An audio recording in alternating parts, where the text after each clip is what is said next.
Call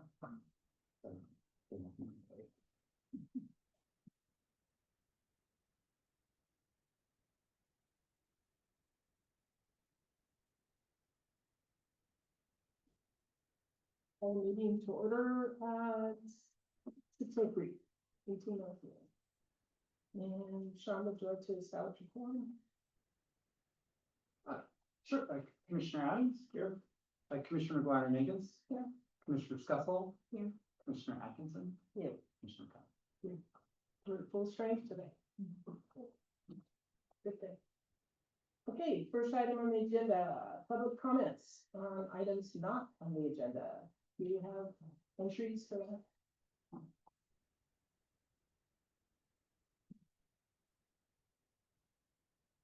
Okay.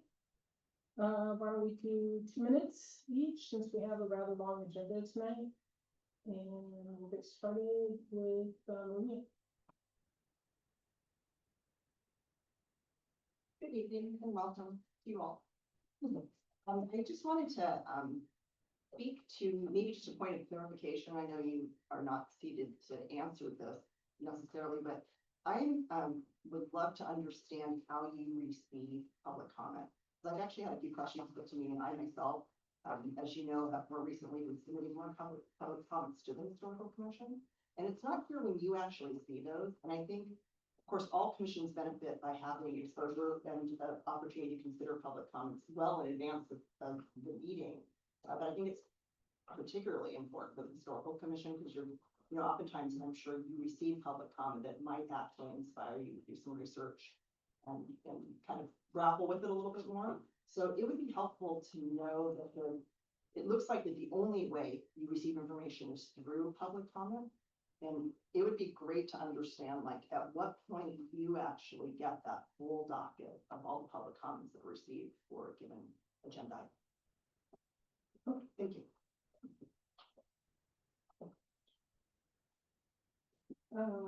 Mr. Bayer.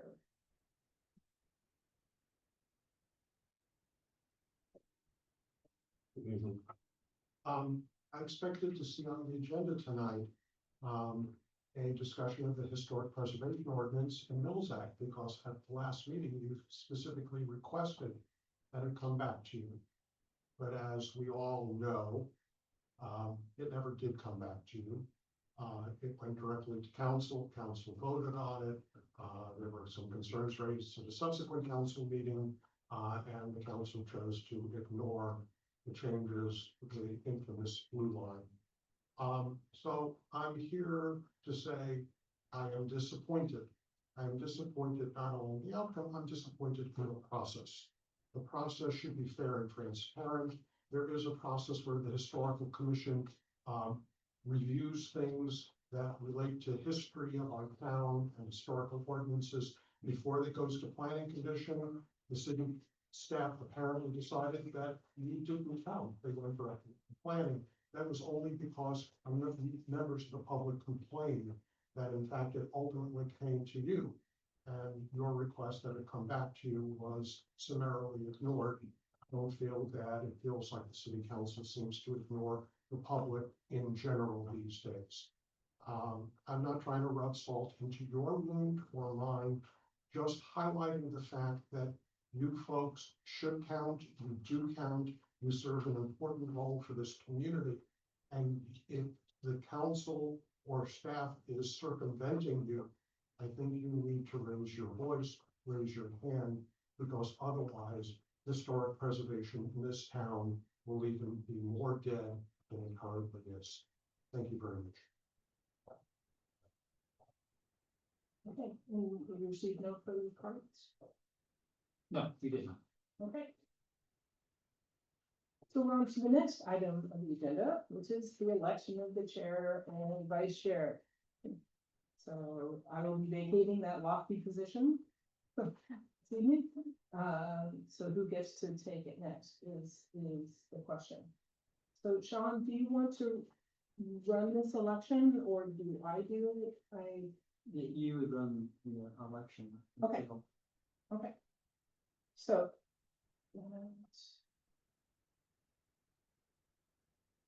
So first I will open it two nominations for the chair. I'd like to nominate Commissioner McGuire Nagus for chair.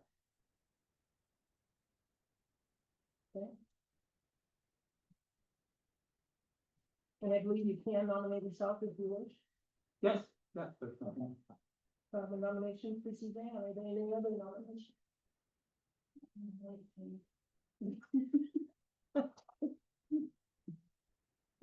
Seriously? Yes. Yeah, okay. We need a vice chair, so. No big deal. Can we, so there was a motion for the chair, there been a vote on the chair. There doesn't need to be a second. You would complete the chair nomination and then vote. And then that chair takes over and then they hold the election for the vice chair. So what if there are two nominations for chair? Then it would maybe take a vote on the two individuals, no seconds required. No, okay, so I believe we have two nominations for chair, is that correct? It would be vice chair. Okay. So we don't need a second, so we go directly to vote. Correct. So shall we go, could you call a vote on this? And then who are the two nominations again, so I can get them? I nominated Commissioner McGuire Nagus. That's very those in favor of Commissioner Suzanne McGuire Nagus for chair, please say aye. Aye. So we have Commissioner Atkinson and then Commissioner Adams. And are those in favor of Commissioner Atkinson for chair? Aye.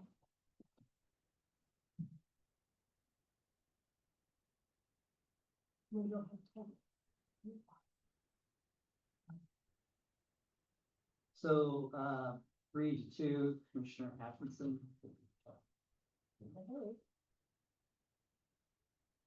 So I'd like to open nomination for vice chair. I nominate chair, soon to be former chair Poe, as vice chair. Can I be, is that okay? I mean, can I be vice chair? You can be a vice chair, you can't be a chair. I would prefer to have somebody else so they learn how to do it. But, because I would think, Suzanne would be a good fit. Do you accept that nomination? I don't accept it, but I in turn nominate Suzanne.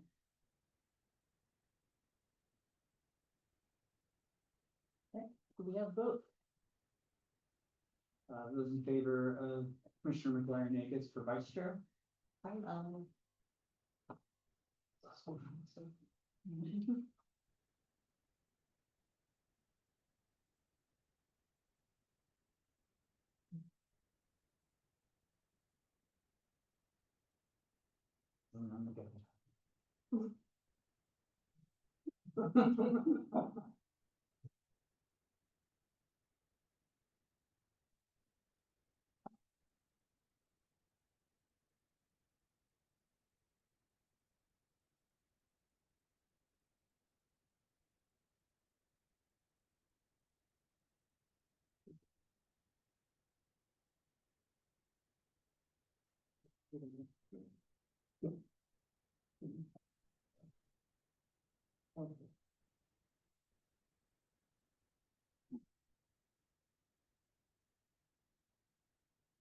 Would anyone like to nominate the approval of the minutes for the August 18th meeting?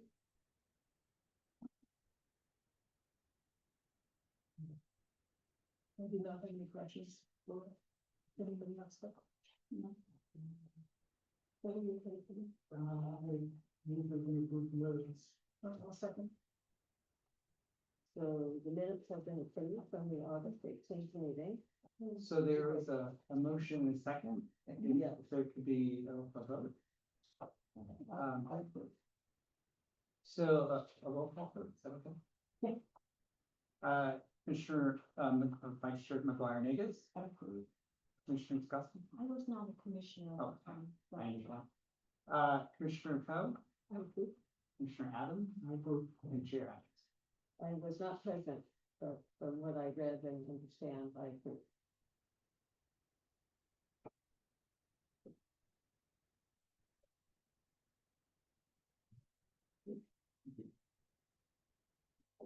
So next we have the public hearing regarding 81 Pepper Drive.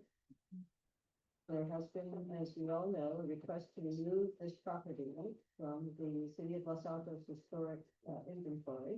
Thank you. So we now have some, Actually, before we start, I need to introduce myself due to potential conflict of interest due to proximity.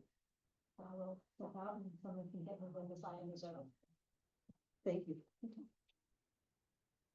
So we have some public speakers on this item, item number 3. I'll do them in alphabetical order. We have Dawn Fair. Chair Hopkinson, I do have a brief presentation if you'd like me to share. Oh, thank you, sorry. Good evening, Brittany Whitehill, Senior Planner. This item before you tonight is 81 Pepper Drive. It's a request to remove a property from the Los Altos Historic Resource Inventory, and this item was continued from the August 18th meeting. The subject property is a 0.23 acre site with a single-family residence constructed in 1929 and a detached garage built circa 1933. In 2008, the property was evaluated as part of a citywide historic resource survey and identified as an example of the colonial revival architectural style in Los Altos. This determination is documented in the DPR form prepared by Circa, which is attachment 2 to the staff report. According to the DPR form, the home exhibits character-defining features of the colonial revival style, including a side gable roof with dormers, 1.5-story massing, and woodlap siding, to name a few. Based on this evaluation, the property was found to be individually eligible for local listing.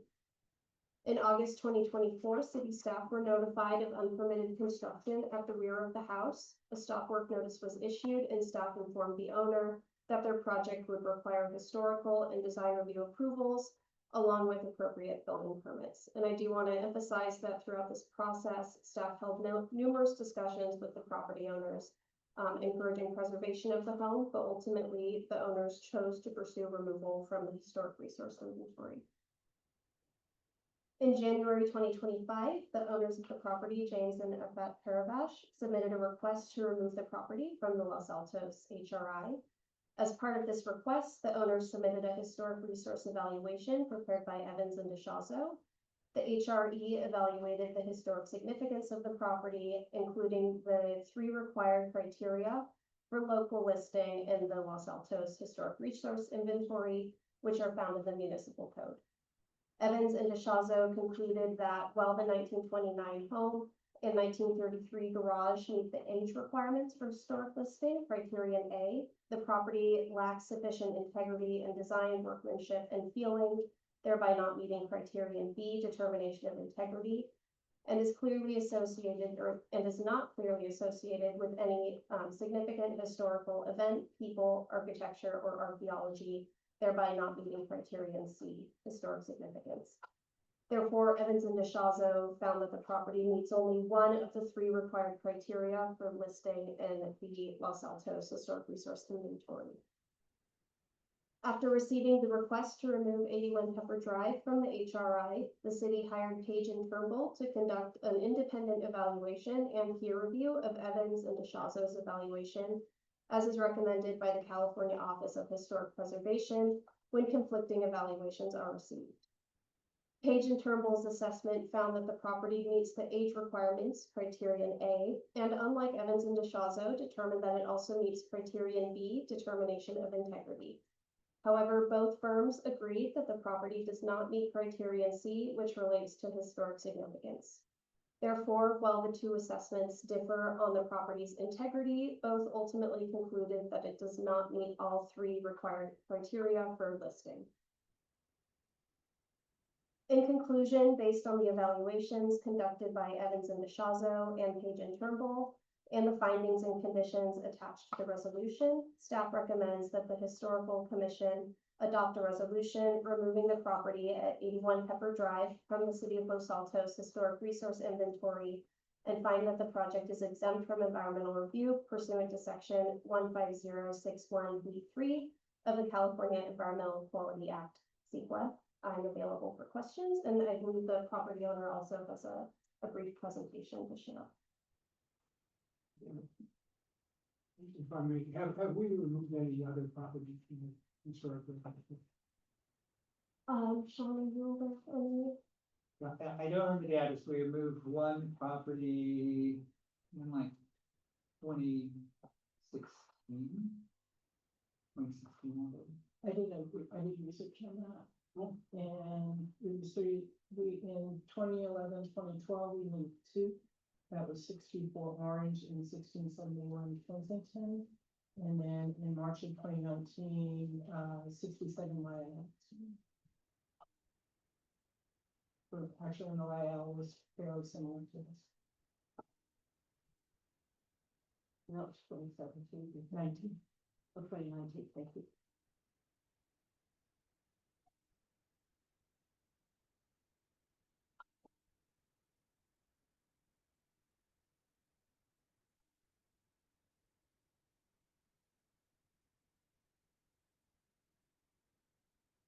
I do believe the owner might want a presentation from, is that correct?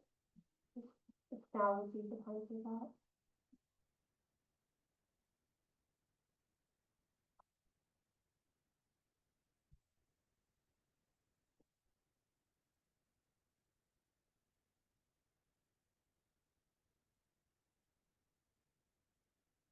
The my name is Jonas Paravash, I'm the owner of 81 Pepper Drive, as you all know. And to answer your question, there is a report from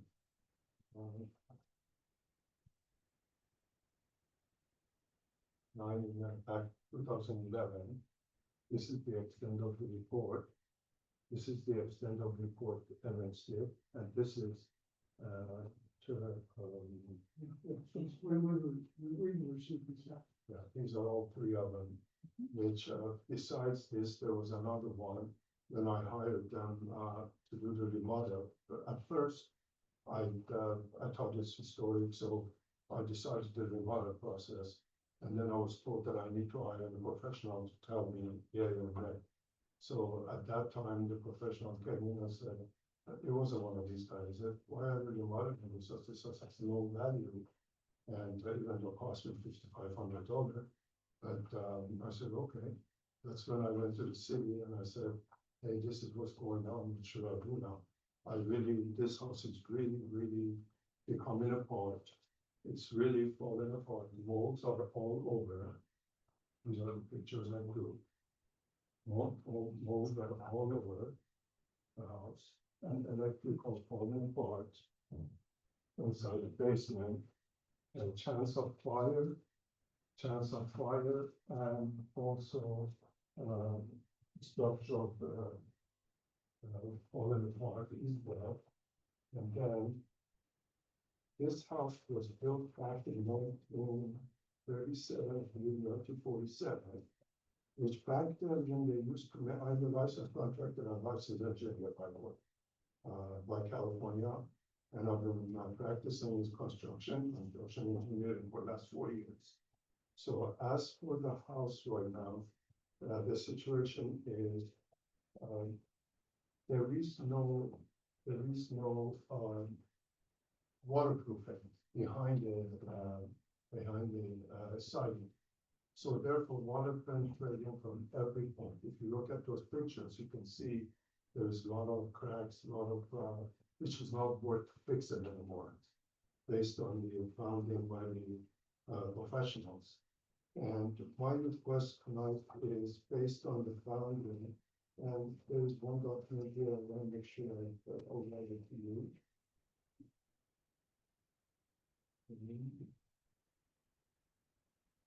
And everything here.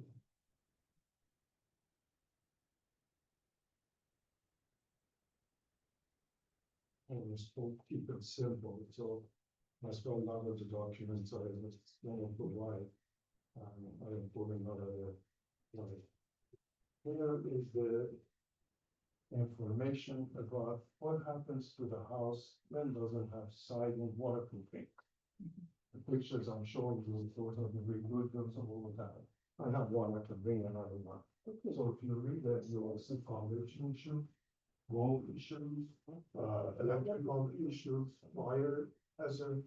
In fact, I am building asthma myself in that house, because the house also has under the floor asbestos. Inside everywhere in that house, because back then they used to build with asbestos.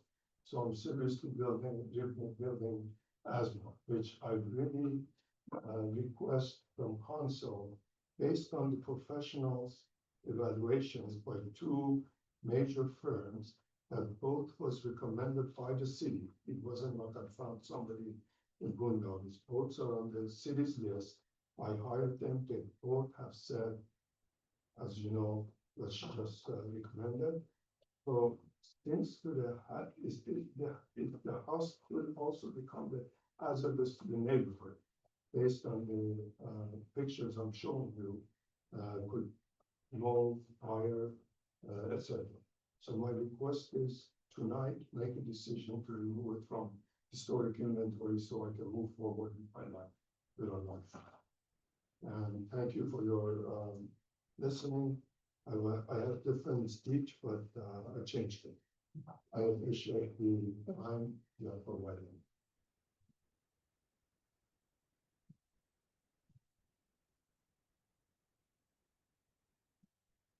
Maybe we proceed then with public comments at this point? Yeah, unless you have, if you don't, if the commission doesn't have comments for the staff or for the applicant, then you would. When was the house purchased? I'm sorry, what? When was the house purchased? When did you buy the house? When did you buy the house? When did I buy? 2015. It was remodeled by Interior David Toilet. That when we moved into the house, was come, he had done all the changes to the house. And it was part of the historic registry at that time, is that right? That's what they told me back then, yes. This is the report that I signed. But then when I found that it's not historic, we did very extensive reports, which city has, you know, both accept the both of them. And that's all I can say. Yeah, that was the report. That's where I found it, the original 2011. Question for staff? Okay. No. Yeah, it's appropriate at this point. yes. Okay, given that sounds like fairly extensive concerns have been discovered and documented with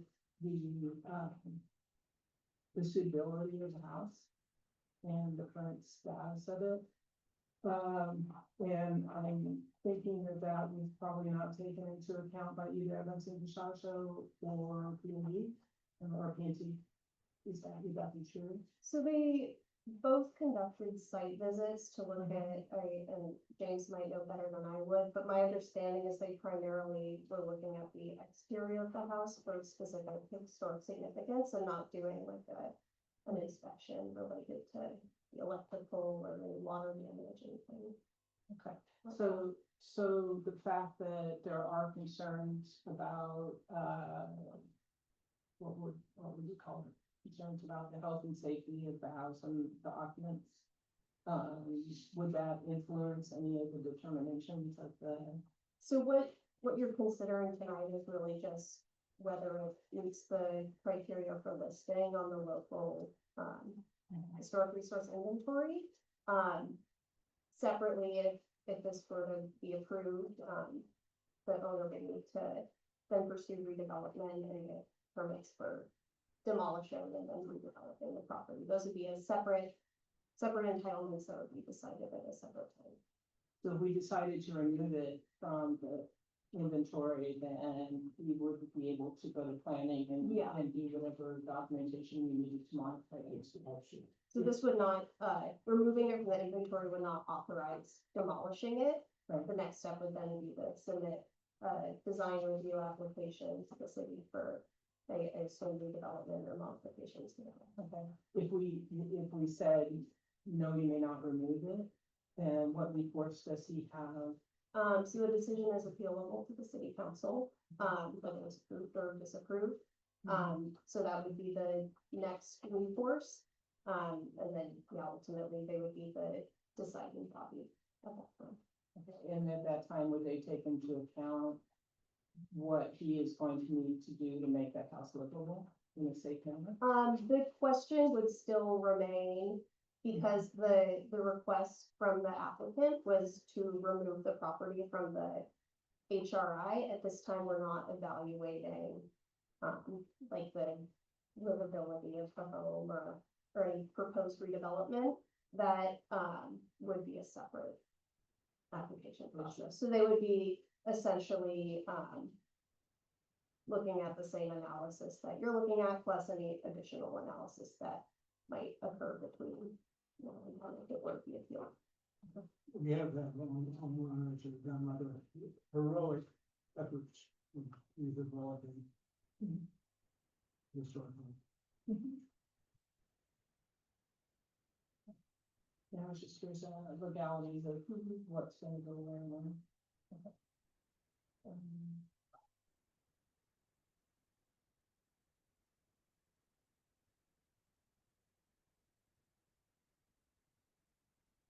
Any further questions? Anybody else? You have any questions? That's it. I don't think that being on the historical register keeps you from including electricity, and I know other homeowners have done electrical work in the house without compromising the historical part of it. Is that true?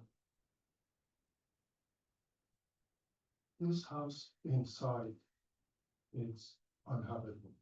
Did you have an inspection done before you bought the house? My wife, it's 5 foot short. I'm a tall guy. This house, I'll not apologize for telling the truth. And for her, at the beginning was all fine. She was the one who begged me to buy it, and I bought it. And now it's becoming unhabitable. In what regard is becoming unhabitable? You cannot keep the high heat inside the house because there is no insulation. There is no waterproofing. The house is being contaminated. So it's becoming to a point that it's dangerous to live. In fact, I was gonna pass this along and make sure I have passed that. So in the future, if anything happens, Thank you. in my village. Thank you.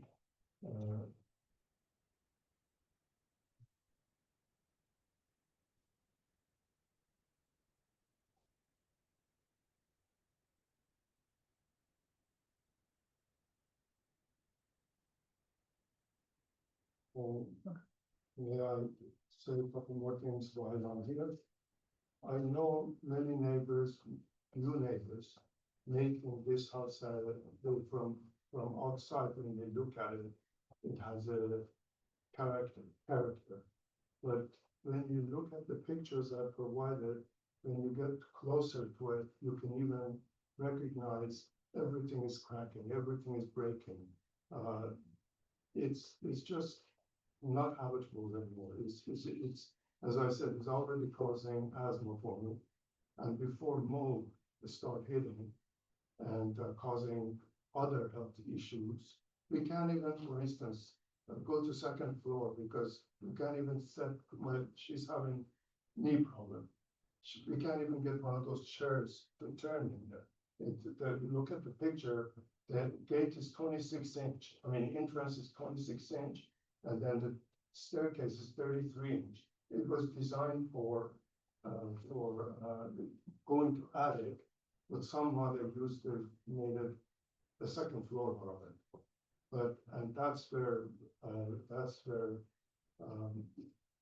I am needing to make sure to follow the professional's opinion, don't follow my opinion. I didn't have knowledge before, so if I would have come here and said, hey, I wanna move it, you could have shut me down right away. So without investigation, without proof, I would not be standing here. As an engineer, I would not be standing here and asking you to remove this house. This house is uninhabitable. It should be shut down. And that's why I am even, gonna talk to fire department to come and inspect the house and shut it down. But before that happens, I am begging you to, look at the documents in front of you, look at the proof of facts in front of you, and make a judgment without bias. Make a judgment that it's your judgment, is not my asking you. It's a proof of documentation.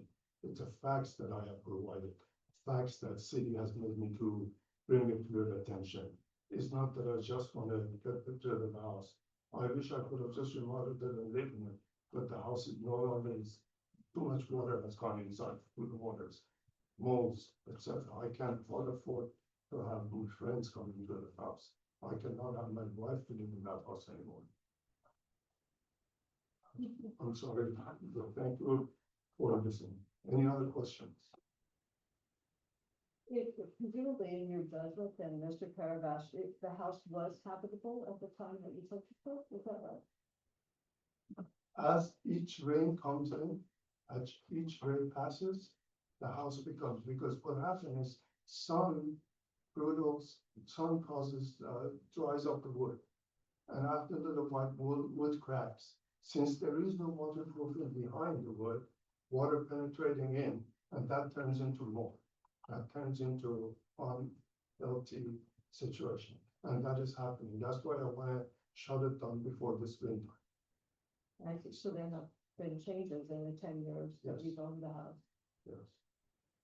That way we can start designing a new house that everybody will be happy, not just me.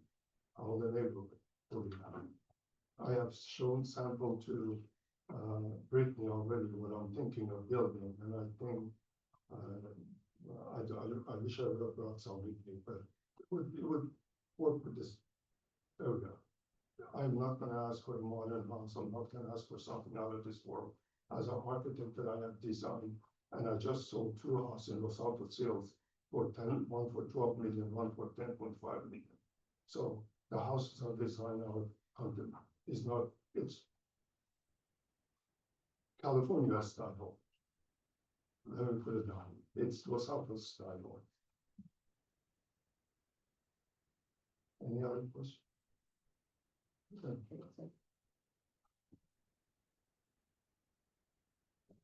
So Sean, should we proceed then with the public comment?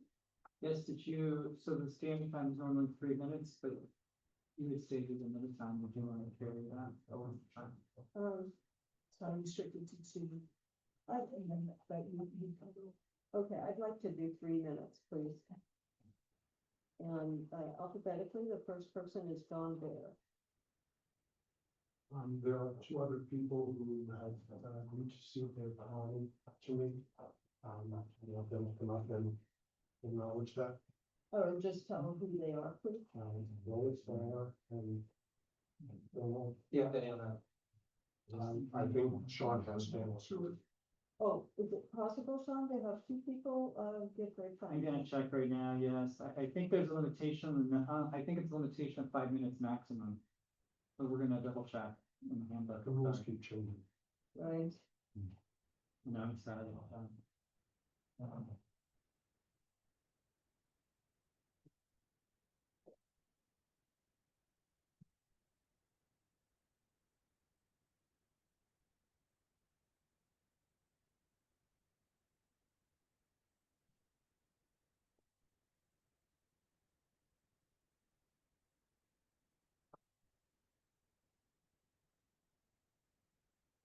Um,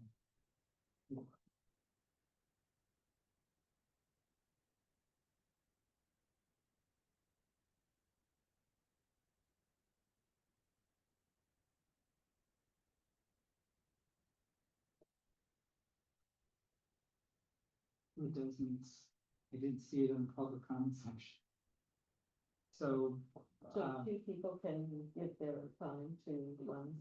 is it 5 minutes? Yeah, Fine. so total of 5 minutes around, Okay. so. I'll take what I can get.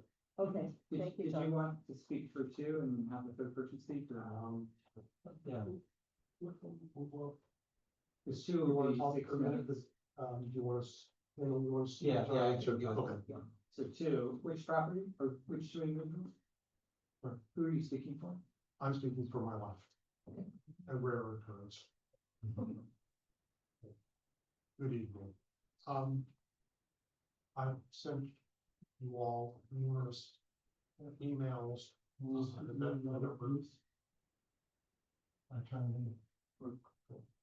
Sorry, I'm supposed to be talking, let's stop the time a second.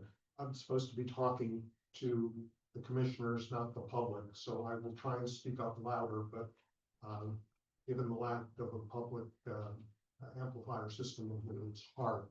Okay, so I've sent a number of emails. I've met with a number of you raising some concerns about the historic significance of this property. And I am also encouraging you not to remove this property from the historic register.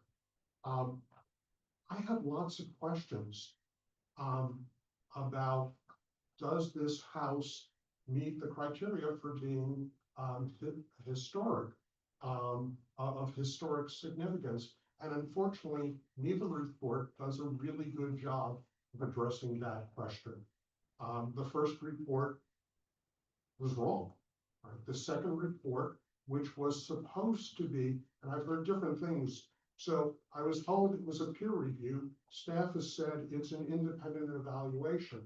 If it's an independent evaluation, which I believe that was part of its intent, then it should have done some additional significant research.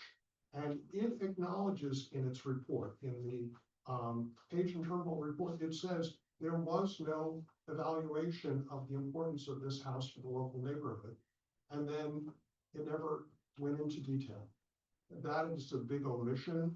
I've tried in my emails to talk about the significance of this house and why it is important and why it contributed to an important part of the trend moving from agriculture to a residential community. But equally important, or perhaps more important, is the fact that this house does have architectural significance. This is the house. In your report, you're shown excellent examples of 1.5-story colonial revival homes. And then they said, the report says, but we need to evaluate other houses. And what do they show you? They show you not a 1.5-story colonial revival. They show you a 2-story colonial revival home, much larger scale. And then the other home they show you, in fact, is a Dutch colonial. It is also a 2-story home.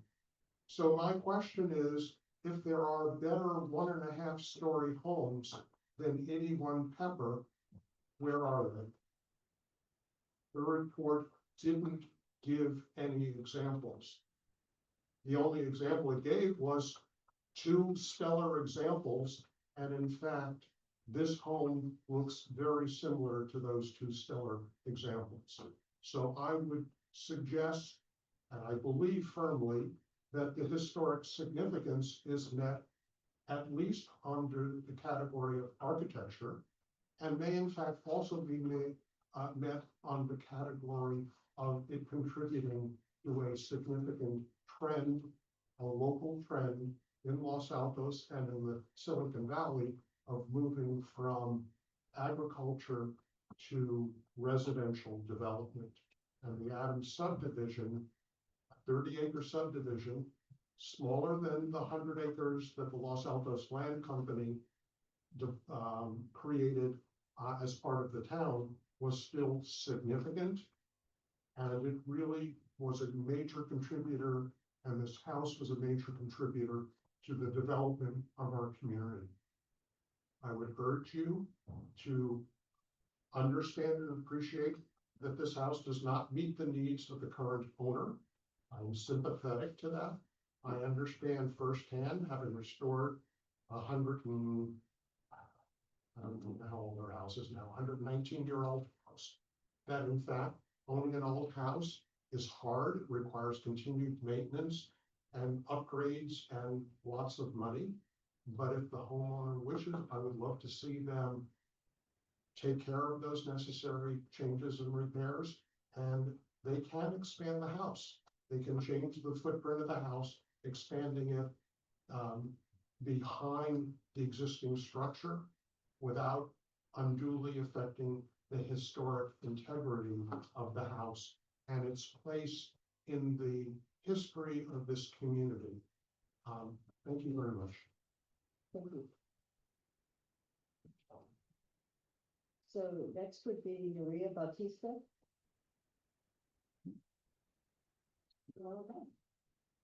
So I just wanted to, begin with a couple of technicalities, building on what John said with, related to the municipal code. So our code does allow for, a homeowner to seek a historical alteration permit for something that is on the, historical resource inventory. So it's not an all or nothing. There is that option of improvements can be made to a home, through this body. And it can still be recognized as a historic resource. On that note too, our general plan actually speaks to this. And again, our general plan is not something that either report really spoke to, but it is the guiding document for Los Altos. And the general plan really suggests that demolition is the absolute last resort with historic resources. So I would just like you to keep that in mind. The other thing too is our municipal code actually has the duty to keep things in good repair. So upon acquiring a historic property, it actually is, according to our code, the duty of the owner to keep it in good repair. Again, just wanted to note a few of those technicalities, but I also have done some deep dive, and I think that it is definitely the case, of course, that this home is a beautiful example of colonial revival, Cape Cod Cottage, and it is a unique property. I think, of course, we always have to consider things in context, and it really stands alone. During the era, there actually was a movement in between like 1920 and 1932. It's a very different style from what we see in that neighborhood that is more of a European medieval. And so just in context and in contrast, this provides us a really interesting glimpse at some choices that people were making. The European medieval is a little bit more of a whimsical style, where the Cape Cod really speaks to sort of an American interest at the time to ground down in some foundational principles. So as I wrote in letters to you, it's modesty, which the reports kind of suggest it's almost too modest, but its modesty actually is significant.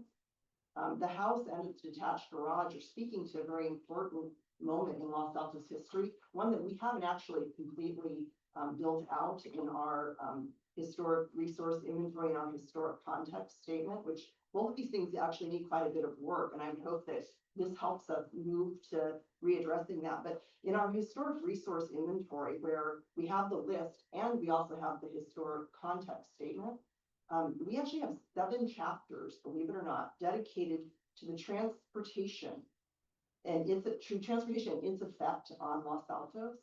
And I would argue that transportation is really the broad pattern that this house speaks to. It's the time when we're seeing a detached garage for the first time that is built almost at the same time as the house. And in that moment in 1929, we start to see the rail systems in Los Altos are starting to suffer. And Henry Ford is introducing the car to America. So I think it was 1919, there's one car per 20,000 people. By 1925, we're starting to see almost, cars starting to enter every garage.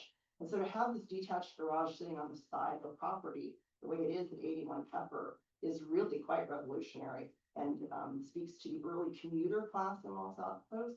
So I would also argue that another broad pattern beyond this transportation notion that people are getting cars in garages, and at the same time also still taking advantage of rail transportation, it's walking distance to the train station, so you can see how the habits of life are.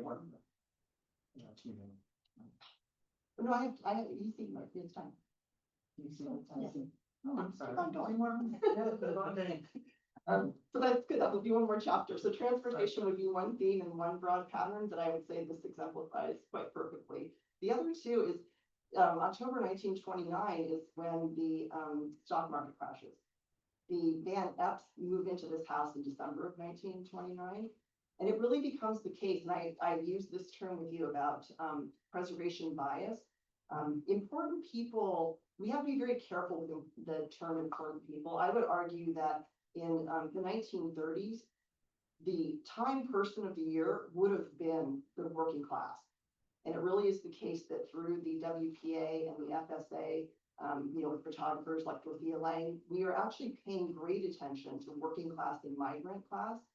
And so this house actually, again, it speaks to the working class, and it really does, at that point in time, that kind of is the focus of our history, is what those people are experiencing, and not so much the grand dom houses of the wealthy San Francisco class and summer kind of living.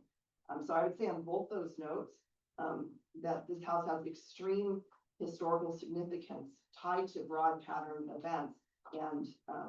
And then also, I'm just gonna flip back to the architecture of the house with its design is, again, as I noted in one letter to you, is the garage is a thing in Silicon Valley, and we have held the garage in high esteem.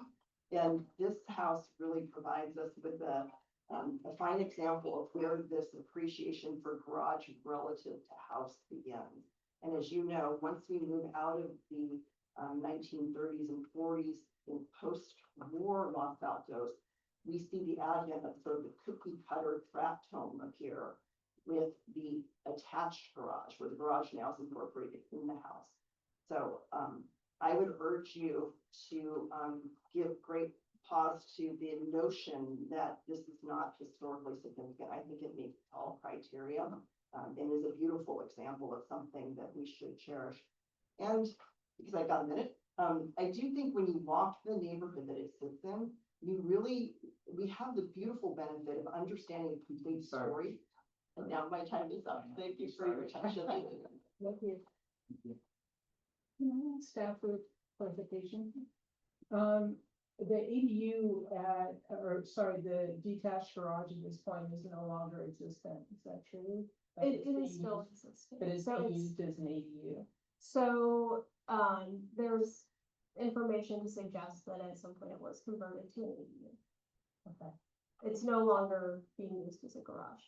So in order for it to be considered as part of a historical property, then it would need to be put back into a garage. Not necessarily, but ultimately neither reports indicated that it was historically significant, but it could conceivably, potentially, like if it was significant, it could be converted to an ADU and still be significant, but neither report found that. I noticed that, but no, there's some. No, okay, thank you. So this we have Thomas Chapman.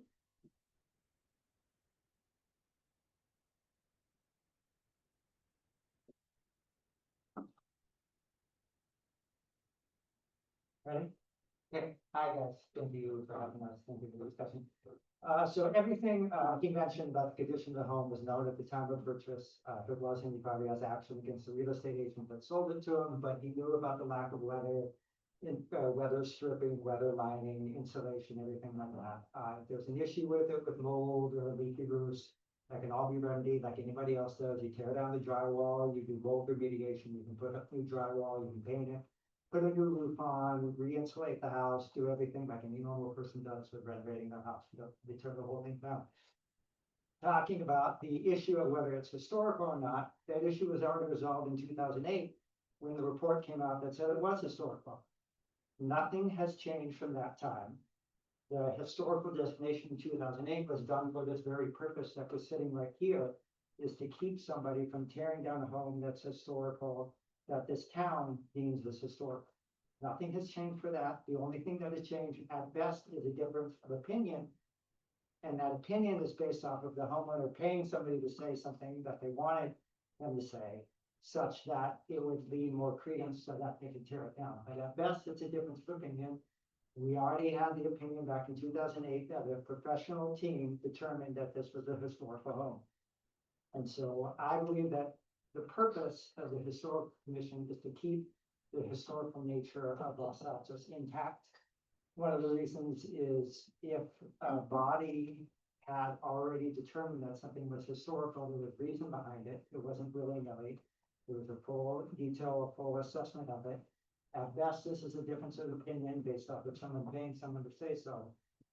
But I don't think anything has changed from the original assessment that deemed it historical. So there is a historical commission that keep the original report intact, keep it on the list, and help preserve the nature, the historical nature of the town.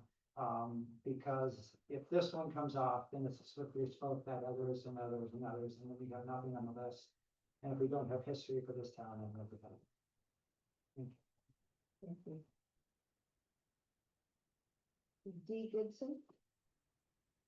Well, I have to confess, I'm totally unprepared. So I'm a neighbor and I walk by that house multiple times a day. I have to say, cannot tell you what an amazing job that John and Lois have done on their house. And after all the years, they now have a beautiful garden, which makes it look very historic. And I think it gives everybody an appreciation of the value of a historic home. I have to say, when I walk by James' house, I walk by and say, oh, that looks like an old house, but there is nothing charming about it. So yes, maybe if it were part of a historical foundation who had the money to renovate it, landscape it the way it was originally done, people would walk by and say, look at this historic home. Now you walk by and you look at this house and you say, it really, I would say it does not add any aesthetic value. I'm embarrassed to tell you that, James, but I do not say it adds any aesthetic value at all to the neighborhood. And I do think, knowing people who live on Marvin, who've had tremendous problems with mold, that is a huge health hazard. And I think that is almost something that is almost very, very difficult to get rid of. The house that I live on Pepper Court, and that used to be occupied by the house that now is on Hawthorne directly behind me. And that house many years ago, well, 60 years ago, because the cul-de-sac was 60 years old, was raised up and moved back. That is really a much more historic home, that the person who lived there really just made sure it was not on historic registry because she did not want the limitations. But that was surrounded by beautiful grounds. It really, you would go by and say, now this is something well worth preserving. I do not think that this home, especially in the state that it's in, is of value to be retained.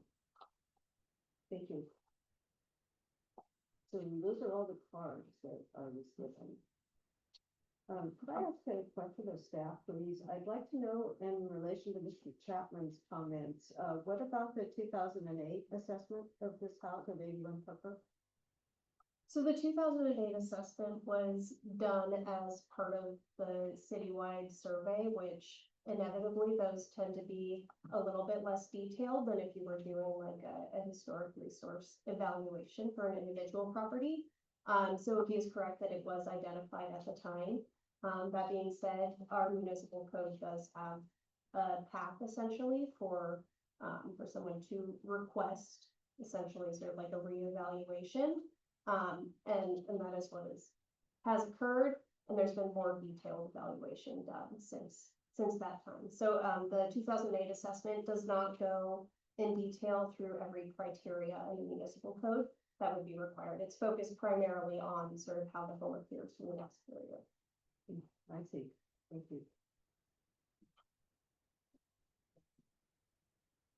Do any other commissioners have any other questions or comments to make? So what then, compelled this latest HRE was Mr. Prakash's request to reevaluate the historic nature of the house. Correct. So, so there was an initial application for an addition to the back of the house, which the owners withdrew. And then instead submitted a request to remove it from the HRI along with the Evans and Shazo report. And at that time, the city hired Page and Turnbull to do, and just to clarify, it was both a peer review and an independent assessment of their own, which is consistent with the recommendations from the Office of Historic Preservation, sort of best practice.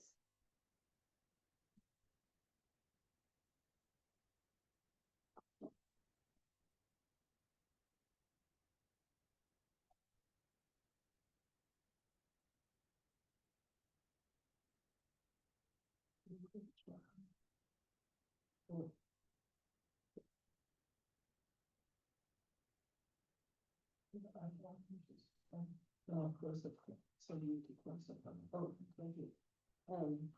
Thank you, Chair, so my first time doing it. Okay, so we're closing comments at this point, and we should begin our deliberations. Would anyone like to comment?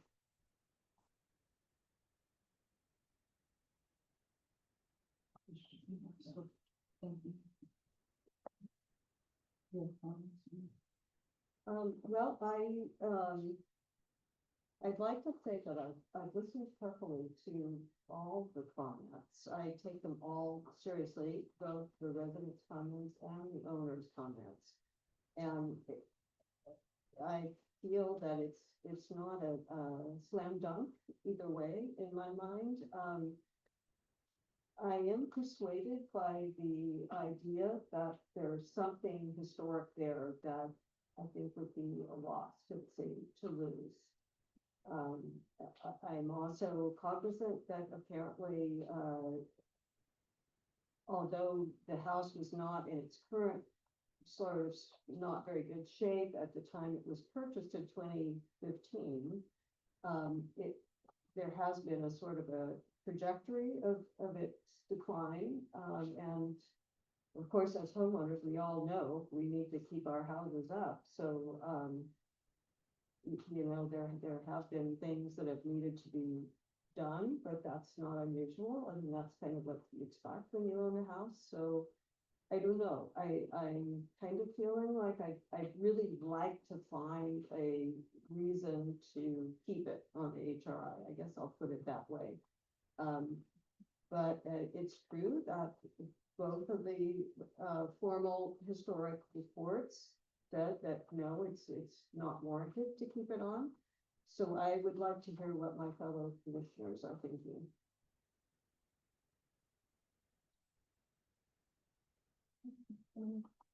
Not immediate. Okay.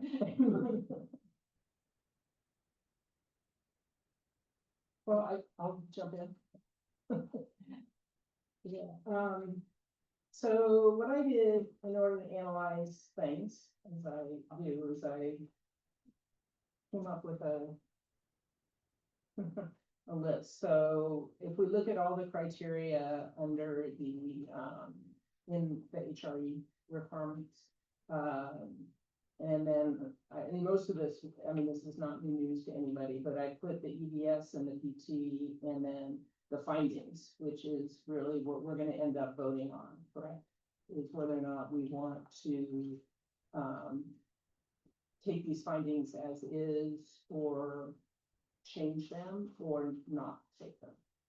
Okay. So just so we're all on the same page. So both EDS and PT agreed that age, it did meet the criteria for age, and the findings reflect that. So we're cool there. As far as integrity went, EDS said no, PT said yes, and the findings adopted the PT position of yes. And I have a concern, and this is probably not something that we can deal with tonight, but I think should be noted, is that both EDS and PT noted in their report that in effect, the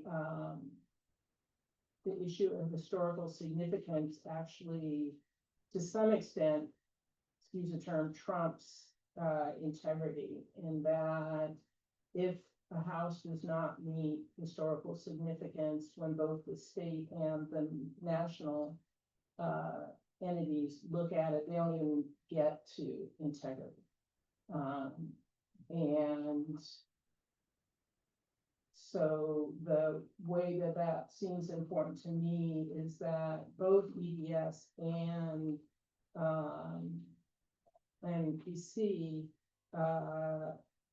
resoundingly did not agree, or they agreed both that historical significance was not met in any of the criteria. So if the state was looking at this and the national was looking at this, they wouldn't even get to the question of integrity. It wouldn't even be asked. And so, but because we're in the city, we do ask. And I guess my impression of, do we have any PC or Evanston people here? No, okay. So I think I'm kind of disappointed that while both the national and the state kind of give this importance to the historic significance area, I'm questioning why the city doesn't. And I realize we can't address that right now, but I think it's something we should address in the future. Because the way it comes down in this particular instance is that that's where the two didn't agree. And the EDS, from my read, appears to hold a higher standard to what makes something historic. Whereas PC tends to talk about, they came across as not being pleased with it, and they talked a lot about it being kind of marginal in terms of their approval of it, but in the end they did. So so I think you can look at this a number of different ways, and I think they were pretty adamant about the lack of historic significance. They did disagree on integrity, but they both caveated it with, well, we wouldn't even be talking about this anyway if we were doing it the state and the national way. So I think I really agree that the city needs to play an important role in the maintenance of these historical homes. But I also think we need to also have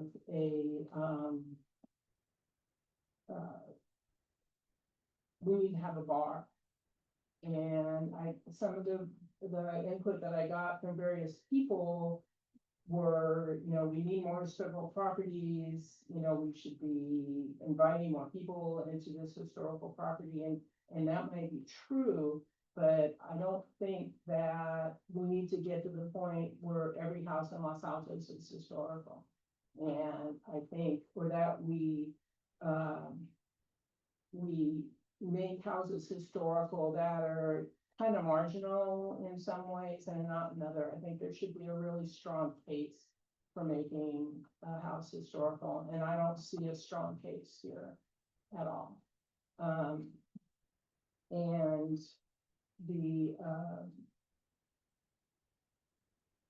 I think the city that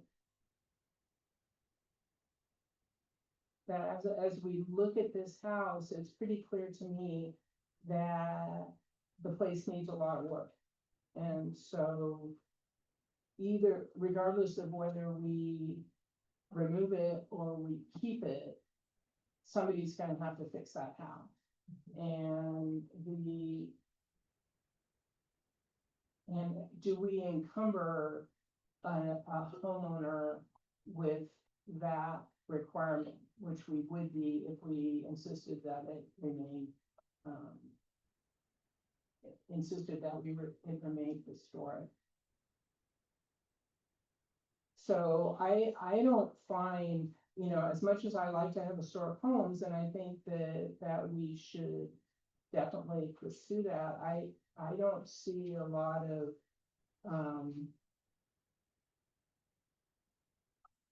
I don't think it's a strong case, to keep it as historic. I think the experts have weighed in, on the most important part. They say it's not, they disagree kind of in the level, the determination of integrity. And I am a little bit wary of insisting that something be historic and then encumbering the owner to do that, when it's not even, how that's gonna happen is very, very unclear. So so that's kind of where I'm at. Yeah.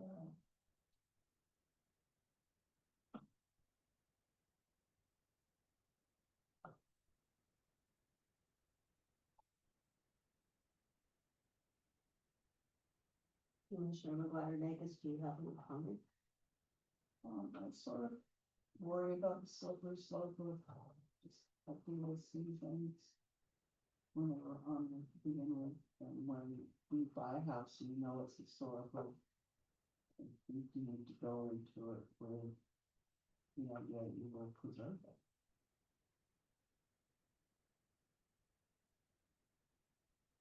I'll share your concern about the slippery slope. We've heard a lot of comments that there aren't that many historic properties, and particularly with this particular Cape Cod revival style, we don't have a lot of examples of that in Los Altos, which is a nice style.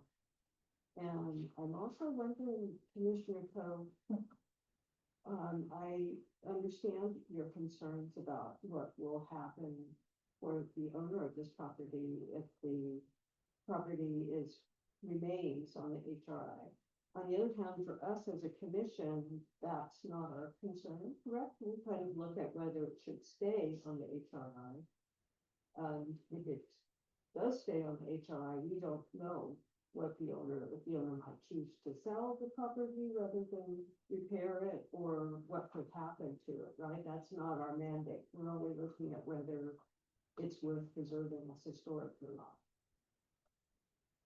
Yeah, I could see that, and I could see that concern is tangential. And in that case, then my concern about keeping it, given if I just need to focus on that one area, then, You're not persuaded. I'm not persuaded. Again, I don't think the case is strong to keep it. And regardless of whether or not it's gonna fall down tomorrow, I think it, as stated, and how we're supposed to address things based on these criteria, to me, does not appear to be a strong case. These criteria will tend to emphasize the grander efforts of construction and more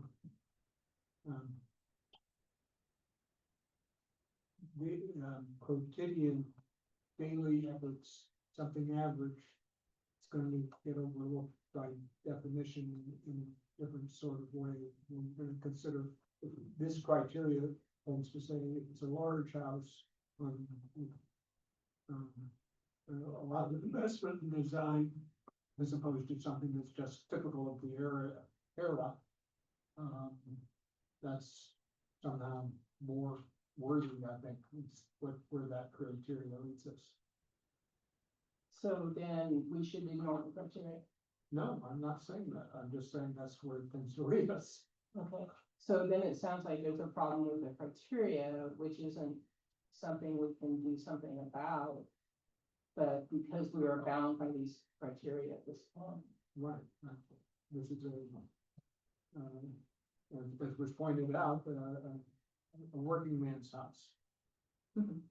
In that regards, not any, even the contemporaries of, the owners, the first owners would not have said it, this is an unusual particular house, and it's noteworthy, but it's noteworthy because it's typical Yeah, because to us because today. there aren't many of that Yes. example left. Right, exactly. So then what you're saying is each criteria don't give a fair shot to houses that are,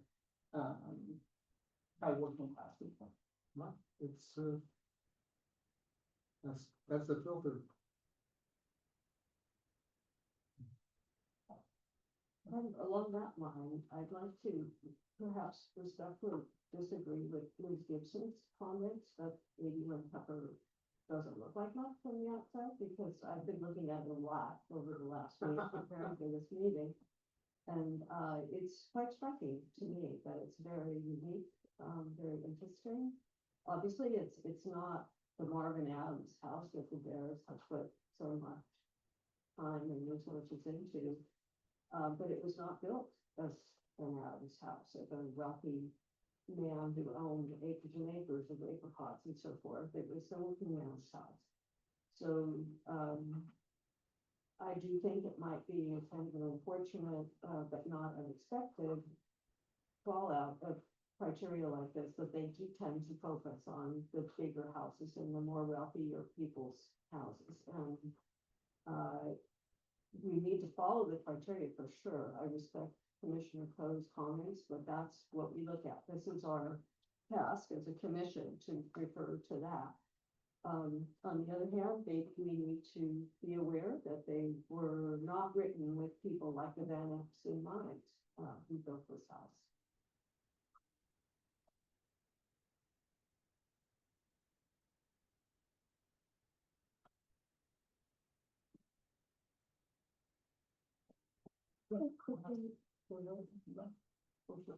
Or just quickly before we move on to a vote, I do want to say that if there's, potential for, not accepting staff's recommendation, we will need you to go through the findings and come up with alternative findings, and they should be based on evidence provided by in the historic reports. Okay, what form do we? come up So, with? I mean, you could sort of, you know, if you wanted to go point by point, if there were any findings that you did not concur with, and, you know, we can sort of, those changes could be sort of read into the record as part of a motion, and we could, essentially prepare a denial resolution if that's what the commission chooses to do, but we do have to have findings that'll be transcribed into the resolution. And those need to be given tonight. It's not that we can go prepare them and then provide them. Okay. Well, keeping that in mind, are we ready to take a vote on how to handle this? Does anyone want to move to, retain 81 Pepper on the historic resources inventory, or to remove it?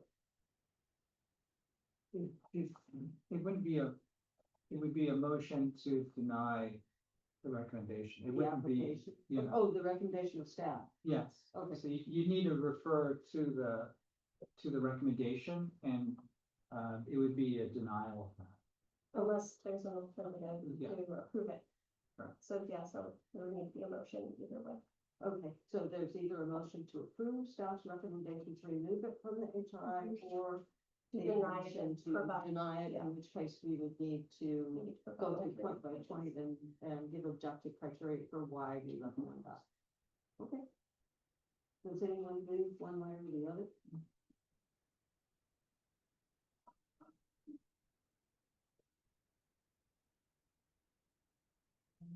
This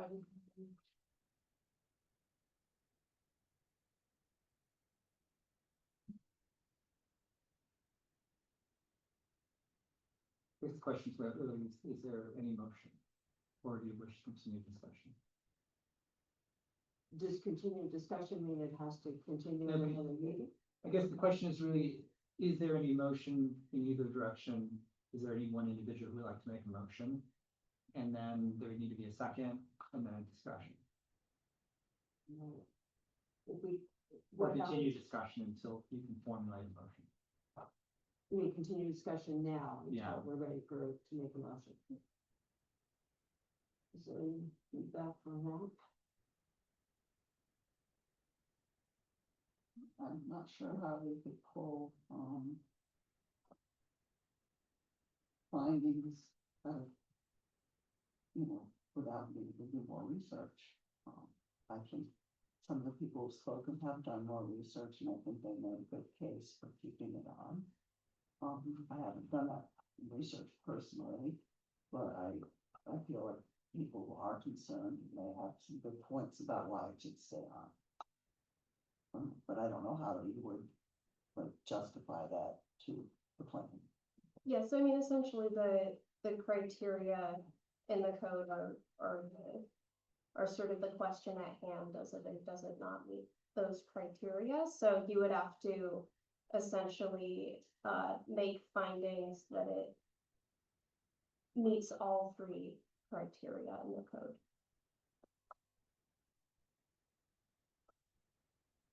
So that would be the motion then, that it, Be a that, motion to deny the request to remove the property at 81 Pepper Drive from the Los Altos Historic Resource Inventory. And then you sort of elaborate why those three criteria for local listing are all being met. So if we looked at the PT report, the criterion that they did not accept was historic significance, right? So, I did, both didn't. or both didn't, okay, you're right. The only point of contention was in the integrity portion, which is part B. Okay. That's fine. Oh, I mean, I think part of maybe formulating, I mean, the thing to understand is like, sort of like with government status requires that a historian has to be involved in developing the historic resource evaluation. So part of formulating, if you want to deny it, is you'd have to find some basis within the historic evaluation that you don't agree in regards to significance or integrity, and address that within the finding. okay. Because in effect, you're questioning or challenging the historic determination of this qualified historian, at least National Park Service standards. Couldn't they just use the original report? There's no public comments, please. You're not allowed, no public comments, not there. Well, in this case, because PT felt that two of the criteria were valid, right, A and B? Mhm. We need three. We need three, but it's a little confusing to me since there are the two reports, the first one and then the P and T. The first one had two criteria that were problematic, correct, why it should come off.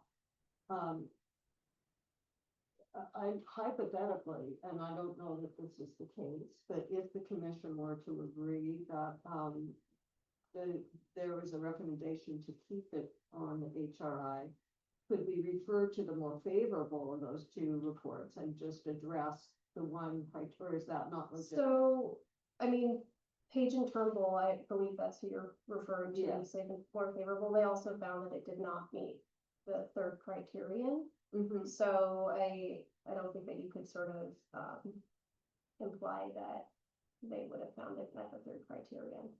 Our staff's assessment is that there's no evidence prepared, that's been presented by a qualified historian, suggesting that it meets the third criterion. And just to set a peg in, I'm for supporting staff recommendation that we put out for this. We start to understand. So that's, So maybe you're making that motion? okay, if you want. I will, move that we, endorse the staff recommendation for the house being taken off the historic register. Is there a second? One second. So we're ready to vote on that, correct? I am. Unless there's discussion, is there any discussion? Do you have any more comments? Feel like our hands are tied, but frankly, But what if the vote is 2-2? We don't have our fifth person for this. And the motion fails, The motion fails? yes. hmm, Yeah, so. try to vote again. Try to vote again and then get to a decision. Tonight. Yes.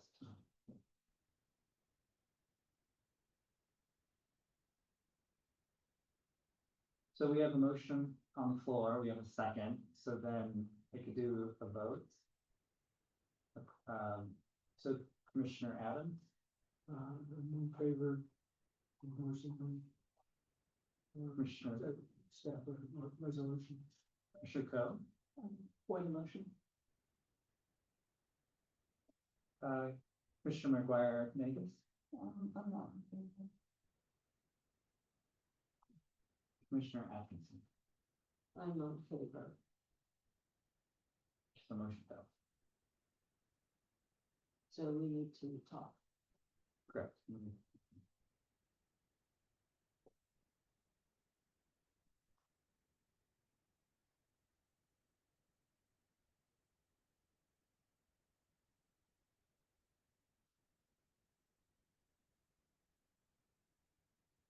Maybe there's sort of importance to that area.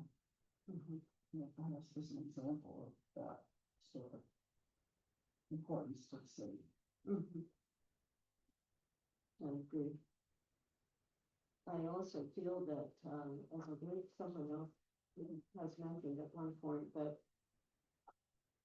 in evaluating events and people, we don't need to focus only on famous people and well-known historical events. There were ordinary common people who were part of major social changes, such as the transition of Los Altos from a primarily agrarian area to a community residentially development-based society. And this house exemplifies that movement in some ways. At least I'm persuaded to that point of view. So that's why I was kind of looking at the Page and Turnbull report, because it disagrees with what I just said. It feels historic significance was a criterion that is not met by this house.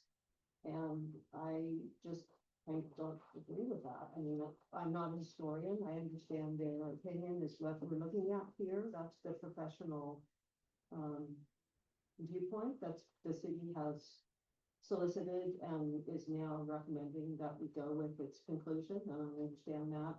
I'm just saying on a subjective basis, as a non-historian, I don't agree with that. I think that there are two ways of looking at historical significance. One is in a large property. They have an architect who could spend money on particular features that are noteworthy, noticeable, and that what happens when you go to the opposite end of the everyday person who will have, their establishments won't have those noteworthy features. And so it's kind of the absence of ostentation that is the characteristic that makes it historic in one sense. The problem is it's in the criteria that we're judging against. I think there's a real bias towards the opulent establishment where the architect is showing off and is using this whole bag of tricks to show off the house and have features that people notice. So I think the criteria that we're judging against are biased in that direction. And the everyday cleanliness just doesn't count in the same sort of way. And that our mandate is to follow the criteria as devised, not as we would like to interpret them. Exactly. As they're written. I recognize that, you know, yes, every day is special in its own way. And, but that's not. I don't see that in these guidelines. And it's our job to follow the guidelines. I appreciate your point, and yours too, Commissioner Cook.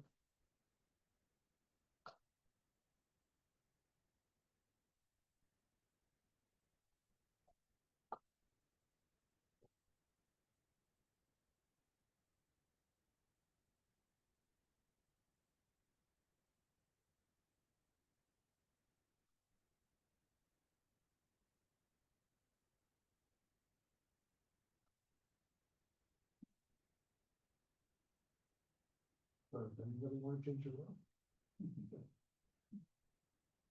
Sounds like it's either that or they have a sleeping bag and have to sleep in bed.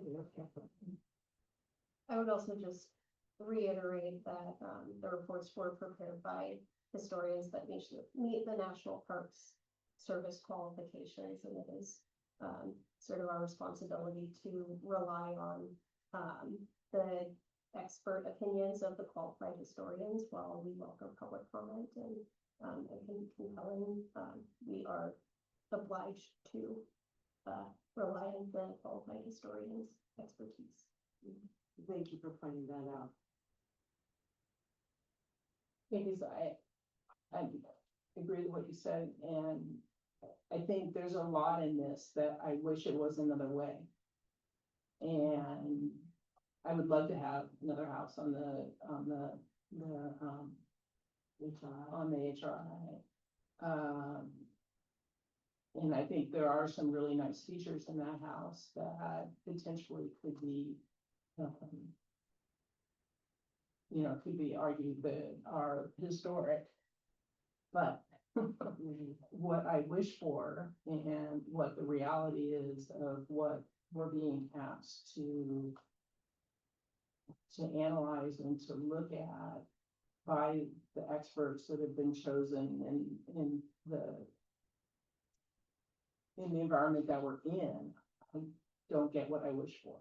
And so I think it might be disappointing, and I'm sure it will be very disappointing for some people, if we end up, not giving it, or removing it from. But on the other hand, that's kind of the reality that we're faced with. And so That's the way the criteria are written. it's the way the criteria is written, like it or not. And and I think staff has made it clear, that's the reality of what we're up against, or what we're having to cope with.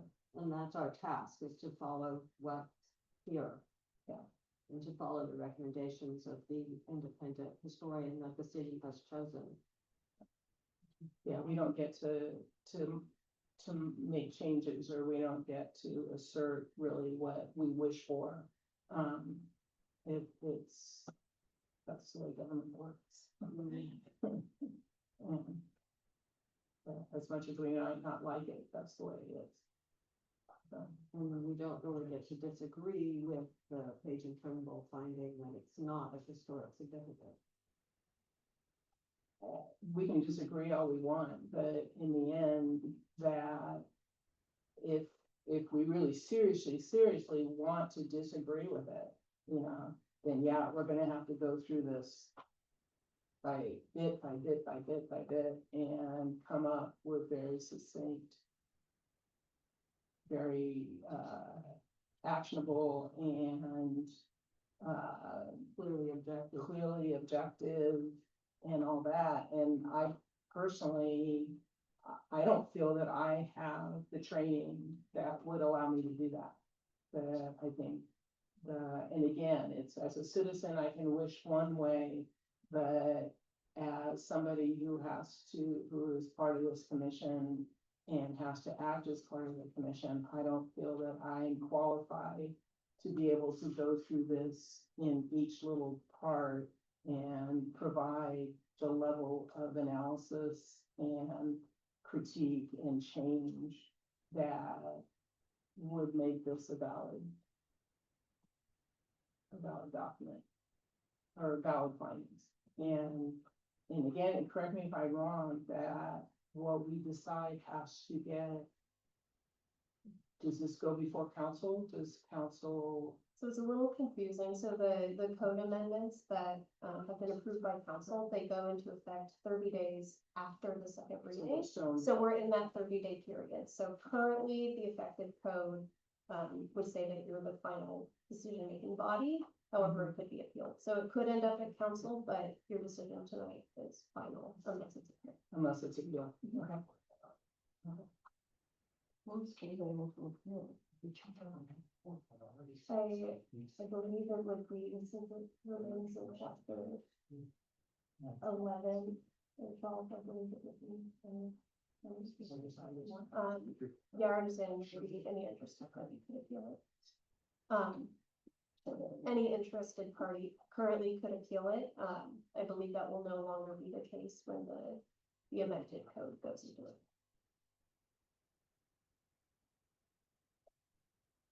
And if it were to be appealed, it would not come back to us at the sort of council.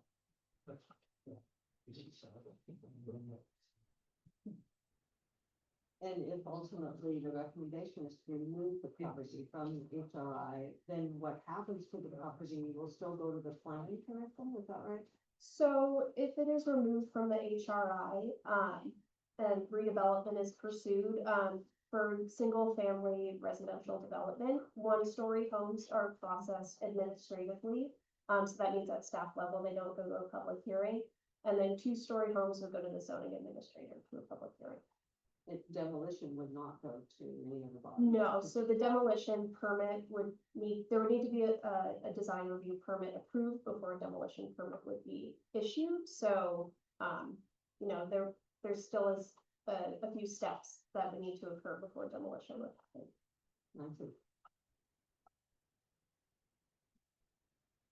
So if demolition was to happen, is there any mechanism at this point to, have pictures taken and perhaps presented to the history museum, preserve it, at least in virtually?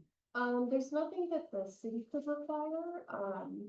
Perhaps the owner would be willing to do that voluntarily, but there's no requirement.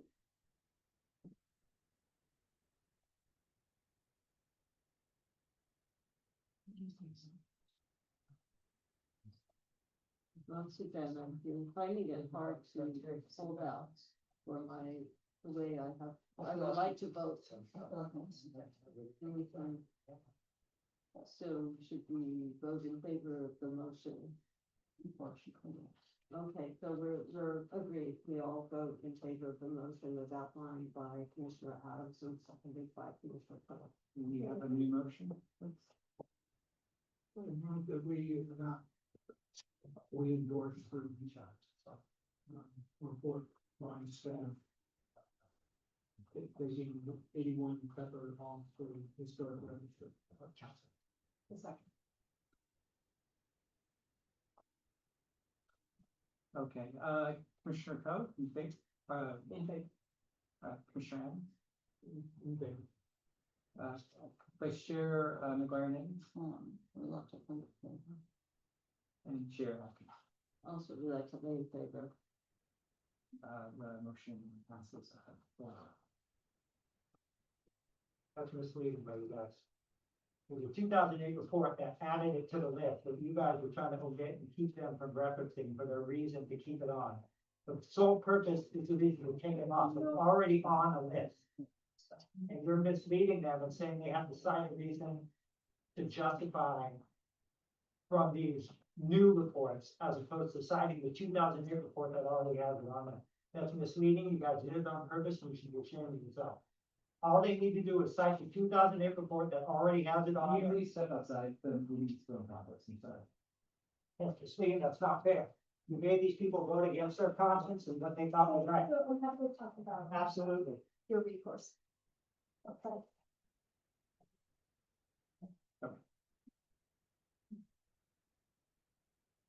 So our next agenda item is the historical commission meeting dates for 2026, correct?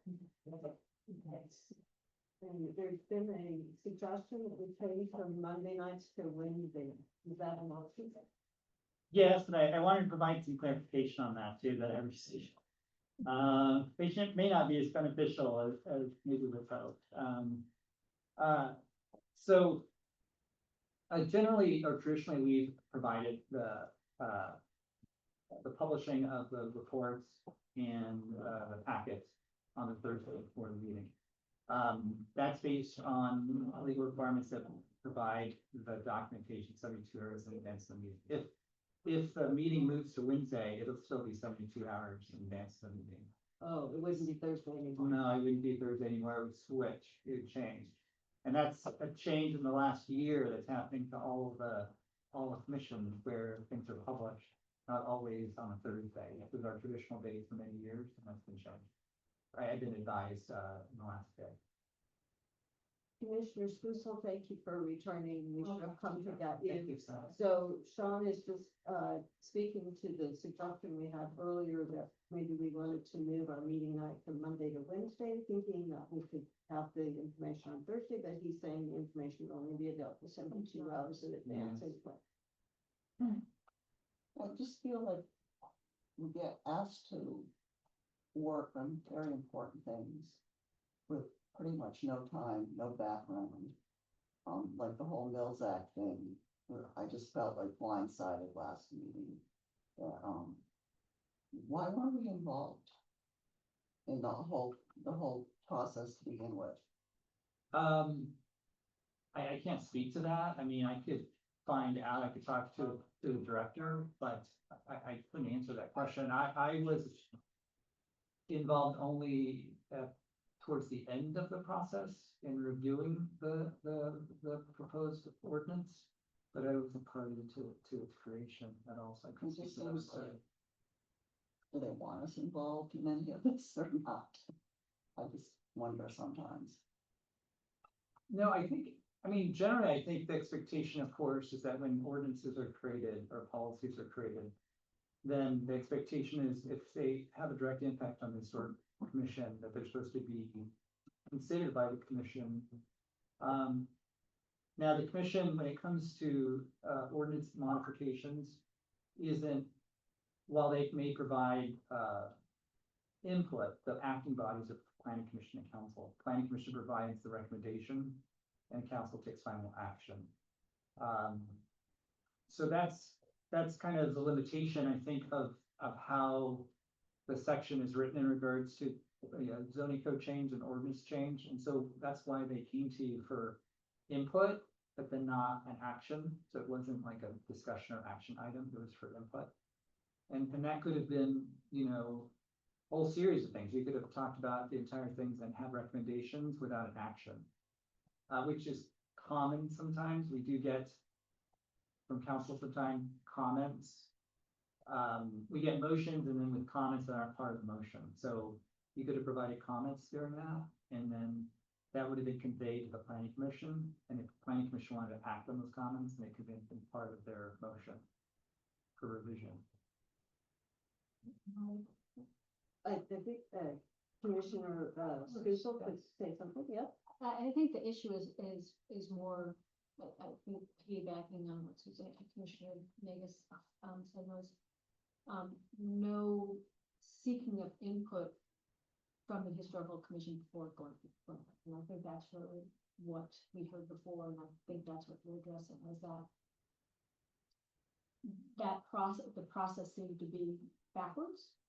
Because when it came here, it was already a done deal, as opposed to getting input first and then going to planning. So I guess the request might be that if something else comes up about a change to a historical preservation ordinance or the Mills Act, that it comes to this commission before going to planning. I think that's what I heard. Aren't they involved with some of the rationale behind it? I know they had some homeowners come in and have meetings, but we were not invited to any of those meetings. And it would have been useful information to have, I think. I can make sure to convey that to them, so that they, especially, especially in the initial formation, I'm sometimes not involved with those elements, but when I'm aware, I'll make sure to just convey that to them too. You also can, reach out if you feel it's necessary. You can always reach out to the director also, if you want to convey your concerns or your desire to be involved earlier in the process. What about director? Nick Zorns or Stefan. Okay, well, yeah. But staff can, we're always, I'm always willing to convey that to them.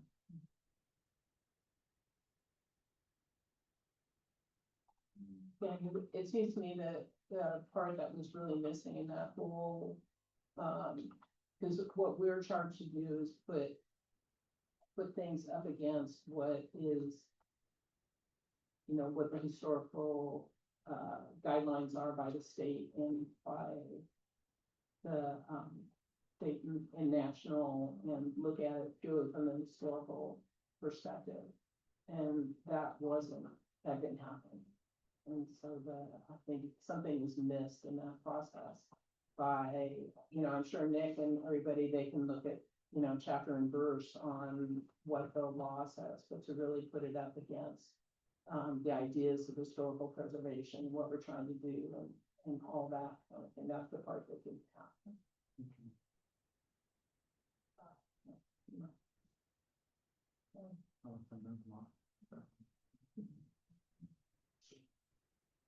Okay, so who did we end with the date, is it staying with Monday or moving to Thursday? If people like to move it to another day or Wednesday? Monday, would still work if we can get the information, you know. What do you think, Commissioner Coyle? I guess my only input to that would be for some people, particularly those who work, I don't know, it could go either way, because I was just thinking if we leave it as it is, you're really forced to do work or to do the analysis over a weekend. And whereas if we do it the Monday to Wednesday thing, then we're doing our work from Monday to Wednesday. And so it's kind of a question of, do we want to do our work on the weekend, or do we want to do our work on during Tuesday, Monday and Tuesday? Well, I guess since I travel a lot on weekends, if it's a weekend before, then I would very likely not have time to look at anything. So you might prefer to switch to Wednesday? Do you have a opinion? Yeah, either way. I don't care. The only input from the state clerk is,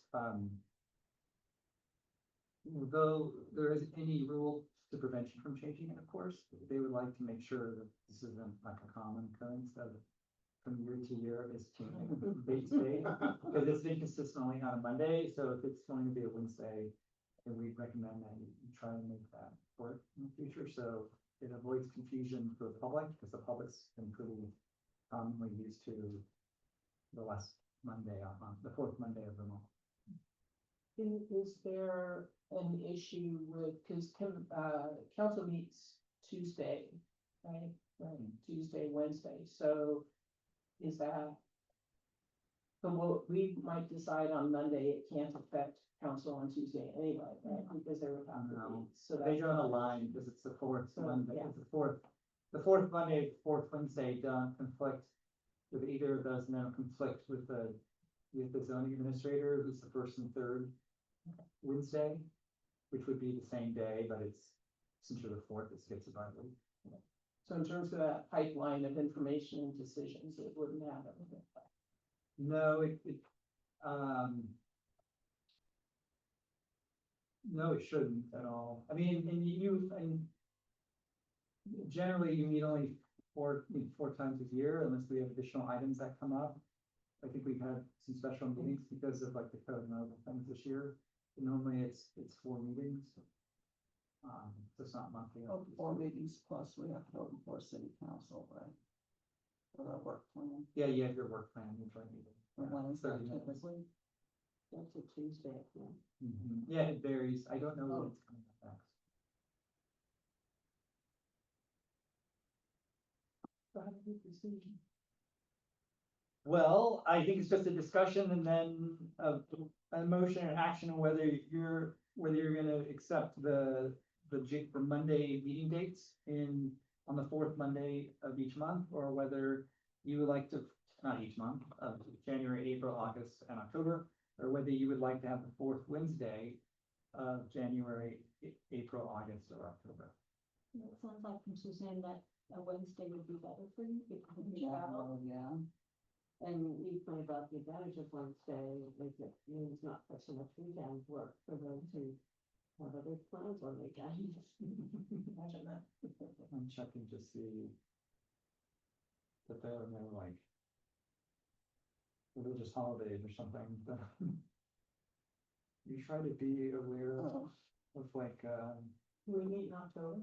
I think I have a list of basically. Yes, we that do. yeah, holidays. generally we try to avoid conflicts with, Jewish holidays. I think. I think I can check that. Because if we do, it ends up resulting in it having to be canceled, which we only have 4, so we don't want to cancel. Okay, so it would be January 28th. No holiday there. April 29th. April, I think, yes, April 29th. I don't see a holiday there. I mean, this list has like the Kentucky Derby on it, so I think it's totally makes sense. And August 26th. Is that right? Yes. I don't see a holiday there either. And then October 28th. It's pushed on Halloween, but that's not really a holiday. And presumably these dates, if year to year, if we don't want to go from Monday, Wednesday, Monday, Wednesday, presumably these dates are not gonna fall on major holidays. Don't think so. No, it isn't. Good. So it's really up to the commission, whatever, of course, we want all of you in attendance. So if Mondays have all 5 of you attending, great. If Wednesdays have only 4 of you attending, then that doesn't work. I'm happy with Wednesdays. I do have to say that I'm gonna be out of town the last week in April, so I can't do either April 27th or April 29th.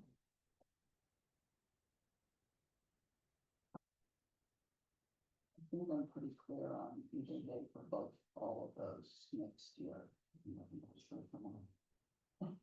So are we kind of agreed we'd like to do Wednesdays rather than Mondays? Yeah, I think so. So Wednesdays, but, Sean, is there a possibility for April, we could do the 3rd Wednesday? You'll be gone? Oh, okay. Can we put off the April meeting until the first week in May? That should be in April, 'cause that's what council. Oh, okay. How about the second Wednesday in April? Mr. Adams, can we do that? Yes.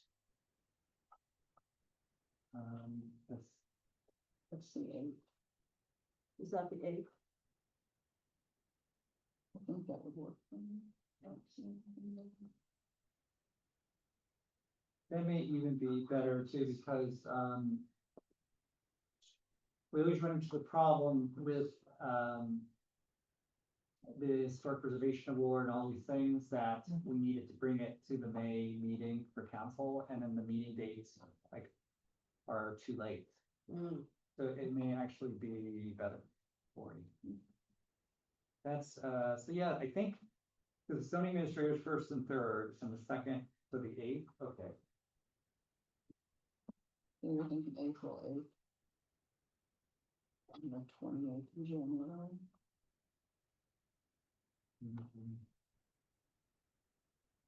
August 26th. And then October 28th.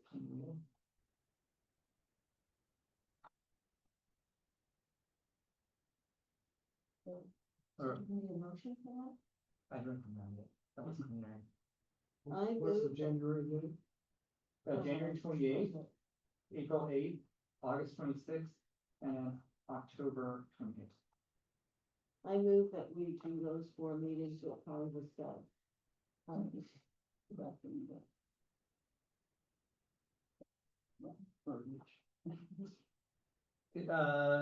Yes, vote, Commissioner Coe? Aye. Commissioner Adams? Aye.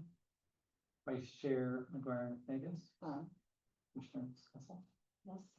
Chair. Aye. Oh, So the next item on the agenda is, I believe, the Wills Act. The audit update.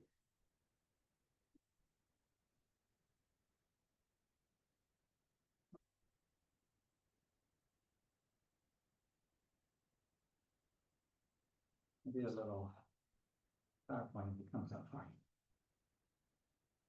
So. Will it come up? Yeah.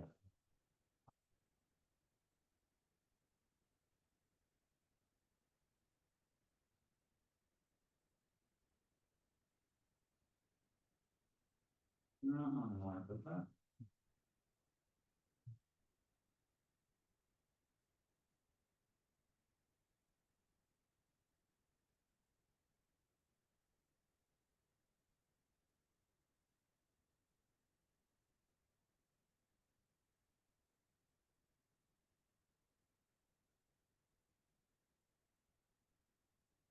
Okay.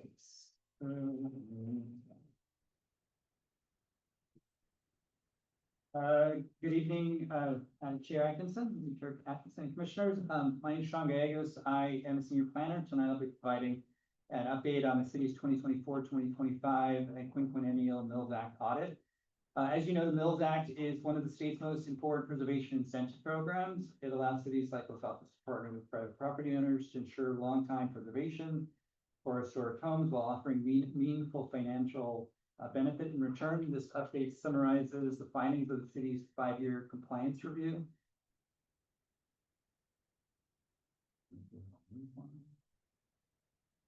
There we go.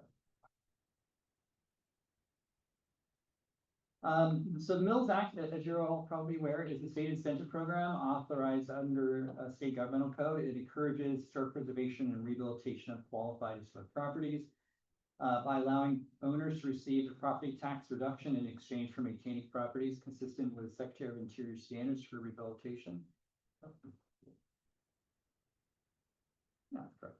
Okay. Yeah, in Los Altos, the program has been formally adopted under Chapter 14.95. It'll be a little bit less than 30 days from now that it'll be enforced. At this moment, we do not have a Mills Act program formally adopted or codified.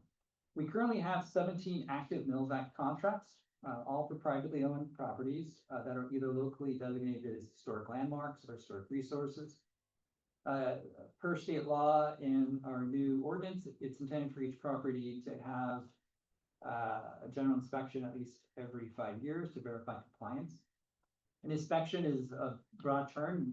We don't generally mean physical inspection. It can run the gamut of a whole series and types of inspections. In this particular inspection, it was a self-inspection. We had property owners fill out forms and they provided receipts and additional information, photographs, and gave us monetary numbers and to convey that they've been doing work. We try to be more flexible. We have not really done a quinquennial inspection. We attempted it many years ago and we didn't get much of a response. So we're trying to be a little bit more flexible with the public, with the Mills Act owners. But as indicated in the report, you know, of the 17 properties, 14 were sent the forms for completion. Of the 14, all of them responded and complied, which we're very happy about and thankful for them to cooperate or to assist us. Letters were sent to property owners requesting documentation of completed work, photographs, receipts, maintenance reports. Staff confirmed that all the property owners remained in sound and good condition, some in very excellent condition. The submitted materials document a wide range of improvements, including foundation stabilization, roof and drainage repairs, exterior repainting, even landscape maintenance. We do have some properties where their Mills Act includes landscaping. 220 University has, I think it's hundreds of thousands of dollars per year in landscaping costs related to trees that have existed at the site since its original construction. So very few have landscaping incorporated, but 220 University does. Staff does believe this demonstrates a strong commitment to historic preservation among participating property owners. So the next steps, well, I should say, so there are several property owners now. And so this is in my report, I didn't know he was gonna be here. But there are several homes like 1365 Grant, which is Daniels, and 10 Yerba Buena, which were fully rehabilitated when the Mills Act contracts began, and again, remain in excellent condition and meet all the preservation standards. They're just wonderful rehabilitations that were done at the site. Daniels included like full foundation system, full rehabilitation of the building. 10 Yerba Buena did a full rehabilitation, took the water tower, rehabilitated it, moved it to another portion of the structure. And we have a whole multitude of buildings that have done that. Properties such as 762 Edgewood Lane and 420 Yerba Santa are some of the more older properties, which are governed by older historic preservation agreements, also complied. Of the 14, 7 had older contracts, 7 have the more modern contracts, and they're all compliant with the requirement that they utilize their funding for preservation of the building. Staff's goal is to continue these 5-year inspections. I think in the report we reference updating the 10-year maintenance plans. We're not pursuing that. I think that was intended to be struck, and I think that's struck from the report. So I want to make sure that was clear to members of the public that maybe we're concerned about that we're not pursuing updating the 10-year maintenance programs. Most of them are all in effect still, and so towards the end of them, that may be a potential, but we're not pursuing that. Staff does note that the attachments that were part of the report were removed due to confidential information being within the report. We apologize for that confusion. I do have tables that show like basic information without conveying confidential information on a future slide if you have questions. That concludes that presentation. Is there any questions? Is there any thought to trying to standardize the contract? No. Why wouldn't we Well, ask? well, yeah, it would need to, so I think there's been that concern, but it would need to be a joint decision. The owner and the city would have to agree to that, and the city is not interested in pursuing that. I think that was a great concern about that, and so, that's not the intent of plan, is to request this to be updated. The inventory, the audit does reflect that owners are maintaining their buildings. Could we, receive additional receipts and documentation? Yes, probably so. And so we were very clear that, yes, for some of you that didn't have all your documentation, that's okay. But in the next inspection, we expect you to have more documentation, like retain your receipts for the things that you're doing to your home so you can document it. My guess is that the Mills property owners are probably among the most cooperative citizens in the town anyway. So, probably go along with the uniform, the few of them are involved with the old contract. I'd be surprised if they cared that much. But just nothing. Are commercial properties eligible? I believe so. I believe commercial properties are. I don't We know don't have into any, that. do we have? No, we commercial don't. They're properties all on the private. register? Pardon? Are there commercial properties on the register? Yeah, I mean, must be. Buildings downtown, I think we have the San Antonio house. There's a few. Yeah, we have. Yeah, there's a few. So regarding the audit, so they're all done at the same time, so the next audit would be 2030 for all 17 plus whatever. Generally done at the same time. This took a year. Okay, So we were very patient and we sent out, in one group we get like a quarter and we sent out another. And then the last letter was Some of them more powerful, like we need your response, and then we got the last few. So, so presuming that we now all understand, everyone understands that, the next target date for this audit, for presentation to the historic commission would be 23rd. I mean, with that, you may have some that fall outside of it barely, but some of them are relatively new, so it didn't seem fair to like audit them. So we just kept it to the 14 that were after the 5-year mark or more.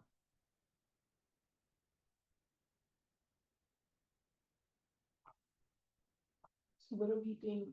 What do we need? It's just informational, I think the item is, it's just an update, it's not intended to have any action on it. It's just, we gave it conveyed to you, I know that the commission has asked for this, for years, and so we got it done. It's taken a lot of legwork on staff part to get compliance, but we did get them, so it's fun, and we appreciate it. I remember talking about this way back when I was Yeah. starting, and I am really pleased to see that it's happening. And that everybody complied and was willing to give us information. I think that's great. And definitely going in the right direction. Yeah, and we have all the documentation in the file for the Mills Act. So we have all the documentation to confirm it. If somebody potentially wanted to see it, we could strike out the information, and anybody can stop by City Hall, commissioners will look at the information. And if we look at like the Mills Act and inspection record, so how do we prevent that? Or how does that get redacted so that it doesn't become part of like our agenda, our minutes, our packet, that kind of thing? Is it? So I mean, I think it's easy. I mean, so part of the attachments included one set of attachments, which were the original documents, and the other one was a table, which aggregated it into a table format. But because Mills Act owners were upset that some of these documents were placed online, then all the documents were removed. Realistically, the Mills Act forms could have been removed, and the aggregated table could have been retained, because it only listed the name of the property address, and then their compliance and the monetary amount they utilized. If the concern was monetary numbers, maybe people don't want that information being conveyed out, we could always strike the monetary numbers, and that may be important to like clarify with the members, with the Mills Act owners, whether they want that information released in regards to monetary, because that could be used on a whole series of ways, probably. And in that instance, we get the commissioners, we are the public, right? And so, yeah. And so whatever you preclude from the public, we are precluded also. I would say no. I mean, I think that if you want to come to City Hall and look at it, and we can redact information, you can see it. I think the concern was the broader public, and Sure, yeah. which could be, not just citizens, but very bad characters out there that could capture information and utilize it to their advantage in some bad way that staff didn't. Yeah. We weren't concerned about that, but maybe we should be concerned, so we are aware, we will never have that again. We'll make sure to provide the data table that breaks everything out. We'll make sure that the owners are aware and they're okay. We probably will potentially leave monetary numbers out, because that may be of concern for property owners. But we can still convey all the work they've done. But yeah, if any of you want to see that information, it's available to your commissioner to see.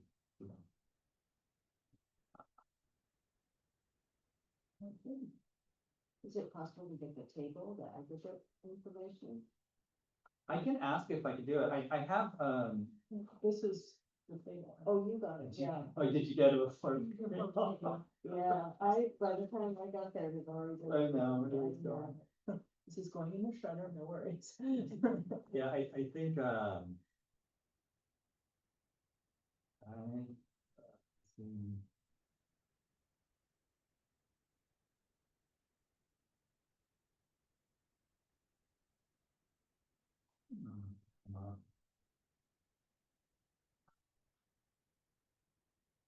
I'm going to object to that information being disclosed. This meeting gets recorded.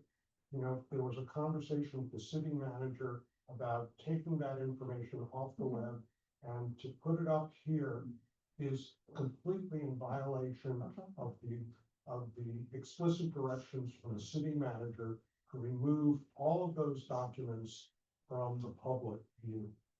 You know, you're at, you know, at some point, there will be public comment, and I apologize for interrupting this meeting, but that's completely inappropriate to be giving that information out.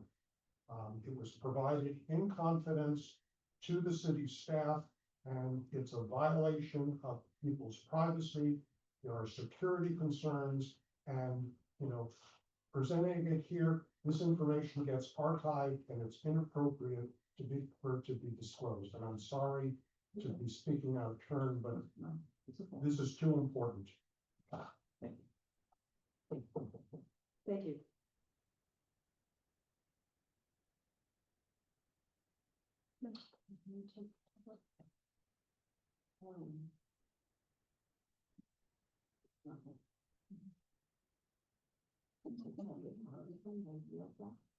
Can we take public comment on this item? It's informational. On item 5, the Mills Act, do we take public comments on it? You can take public comments on any item. So are there any public comments on, other than what was just said?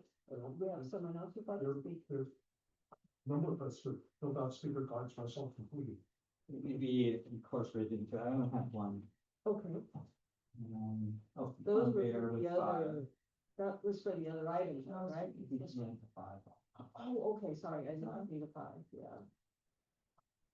Yeah, so Mr. Bear, did you have another public comment about? Yeah, you know, I would like to speak on this issue. Okay, Look, I'm a rabid preservationist, something that the city council does not appreciate. Hopefully you do. But also, I'm also a Mills Act property owner. And so I balance the need to ensure we preserve the important things in the city with the understanding that things, there are security issues, there are privacy issues around disclosing information to the general public.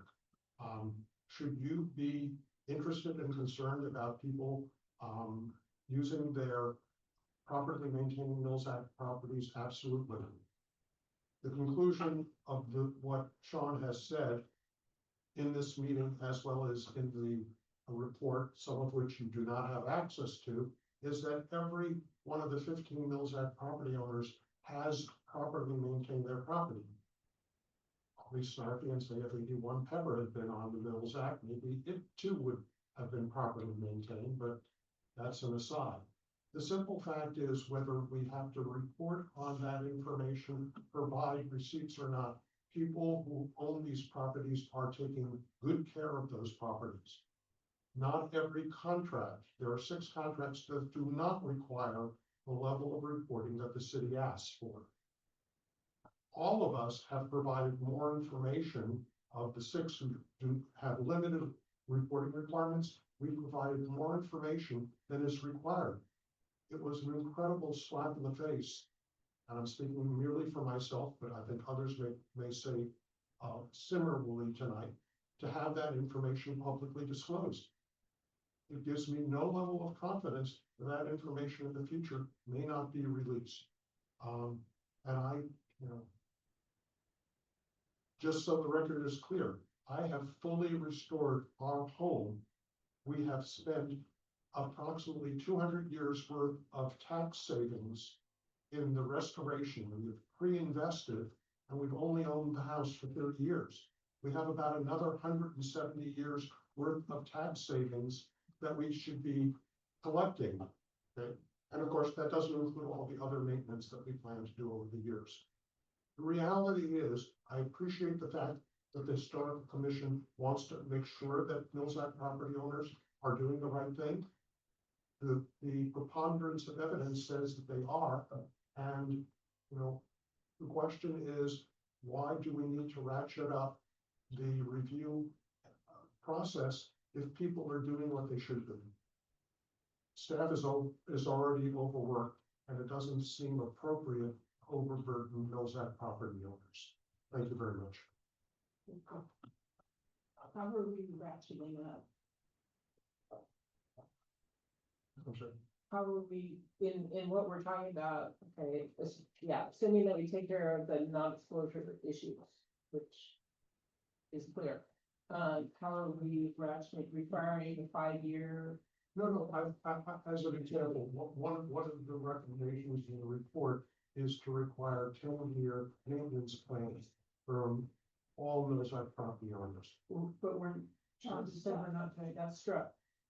Okay, well, I just want to make it clear that that doesn't seem to be an appropriate thing to do unless people are not properly maintaining their properties, right? And so as I said, if people are not maintaining their properties, I think the Historical Commission's staff should get on their case. But what we're seeing is that Millsack property owners are doing the right thing. So please, it's simply a request, do not ratchet up the requirements, right? Because there's no need for it. Staff is already overworked. People who are doing and maintaining their properties know what needs to be done, and they're doing what is required. And I will assure you, because I actually downloaded a copy of the 250 pages of receipts, that in fact, people are spending a fortune maintaining their historic properties. It's rather astounding how much money people are spending, significantly more than they're saving for the Millsack tax benefits. Hopefully that answers your question. Yeah, I wasn't clear whether you said you were thinking that we were rationing. I was just requesting that Okay. you not In the look future. in the future to ratchet up, because to me, it doesn't appear to be necessary or warranted. Thank Thank you you. for clarifying that. So we have 2 other public comments, one from Nathan Cooley. Hello, I just wanted to point out that what was already pointed out is, I think it was inappropriate to put the personal information on the internet and make it public. I'm sorry if that makes your job more difficult. But I also want to thank John Baird for noticing it and asking for it to be taken down, and thank you for taking it down when you did. And thank you for the work that you've done on that audit. Thank you, Mr. Cooley. And then we have Daniel, is it Yes, Reed?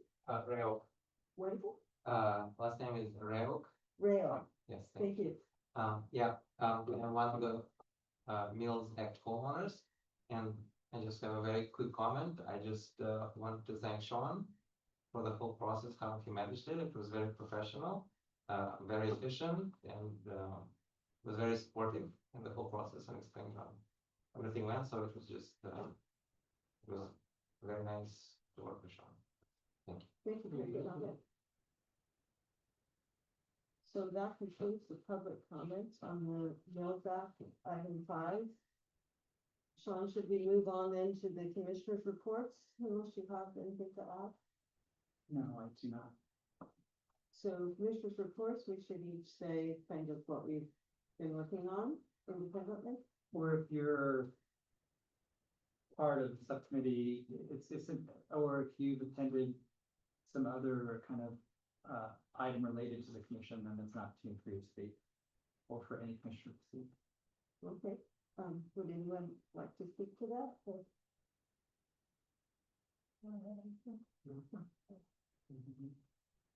So moving on to staff updates. Staff doesn't have any updates right now. I mean, I think we're gonna have a future item probably in January. We haven't received it yet. You know, they called me and spoken with them, so, we'll have to see what their proposal is. right now. In January will be, the, CLG, annual report will begin. The, essay contest will begin in December, with things published in January. And the Historic Preservation Award starts probably in February, I believe.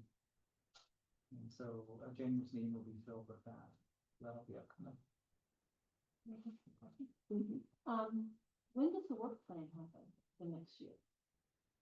I can find out from the city clerk when the next meeting will be, if you'd like. I think it happens in the spring, but I can confirm the date and when that will Oh, okay, occur. I misunderstood. I thought it said something about that it happened in October. Mm. No, it's like February, Okay. something like that. So we will meet prior to when that will happen. Be prepared. I remember doing that last year. Yeah.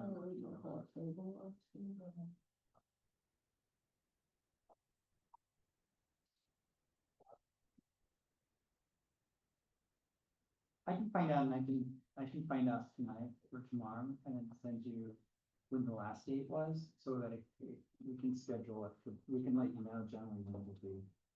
Let me see real quick, should be in the records.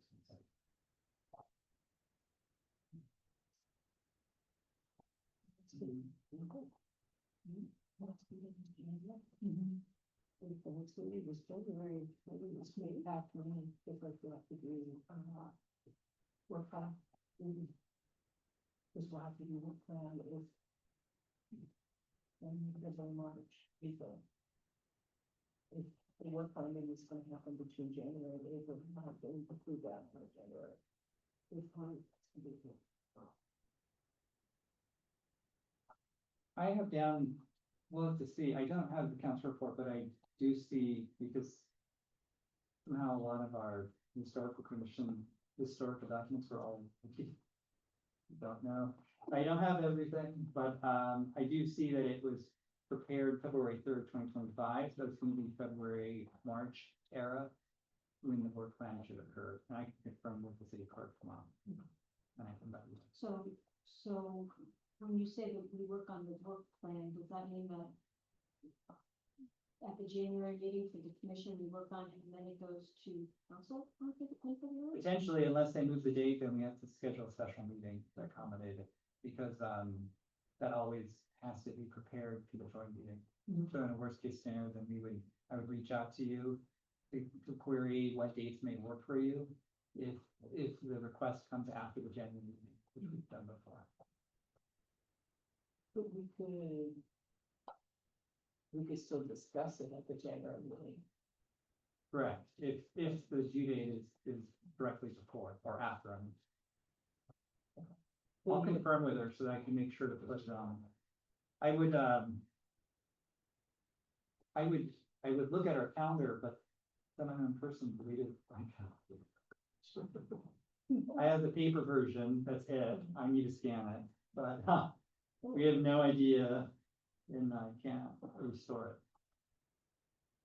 it. So, I think the calendars I've handed out in the past, I have to recreate.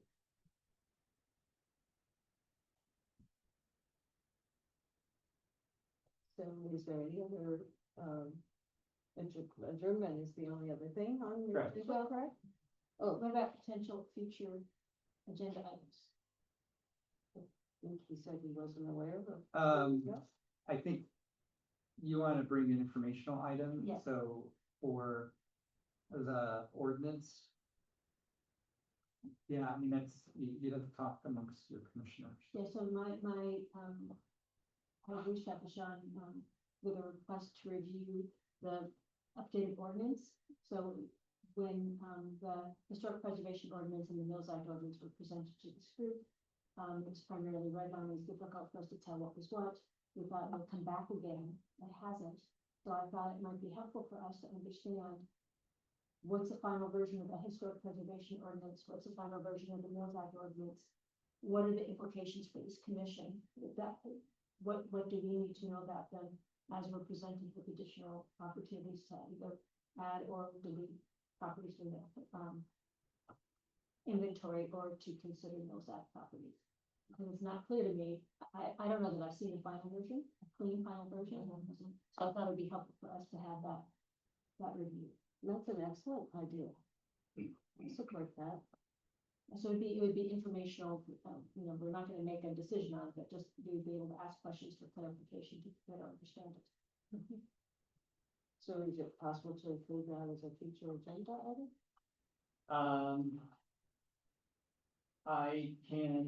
I don't always control the agenda, but yes, I can check. Okay. Who controls the agenda? The chair and the director and city manager determine what goes on the agenda, so. Sharon and you? Yeah, the chair, you know, we work together and I talk to the executive team on items on the agenda, Do so. I talk to the director? No, I do, yeah, but based on your direction, then I'll talk to them. Well, I certainly support Commissioner Stevens. And then I'll convey it back to you Okay, and then, let you know. So I'll talk to them tomorrow if they're available for next. great. Thank you for that idea.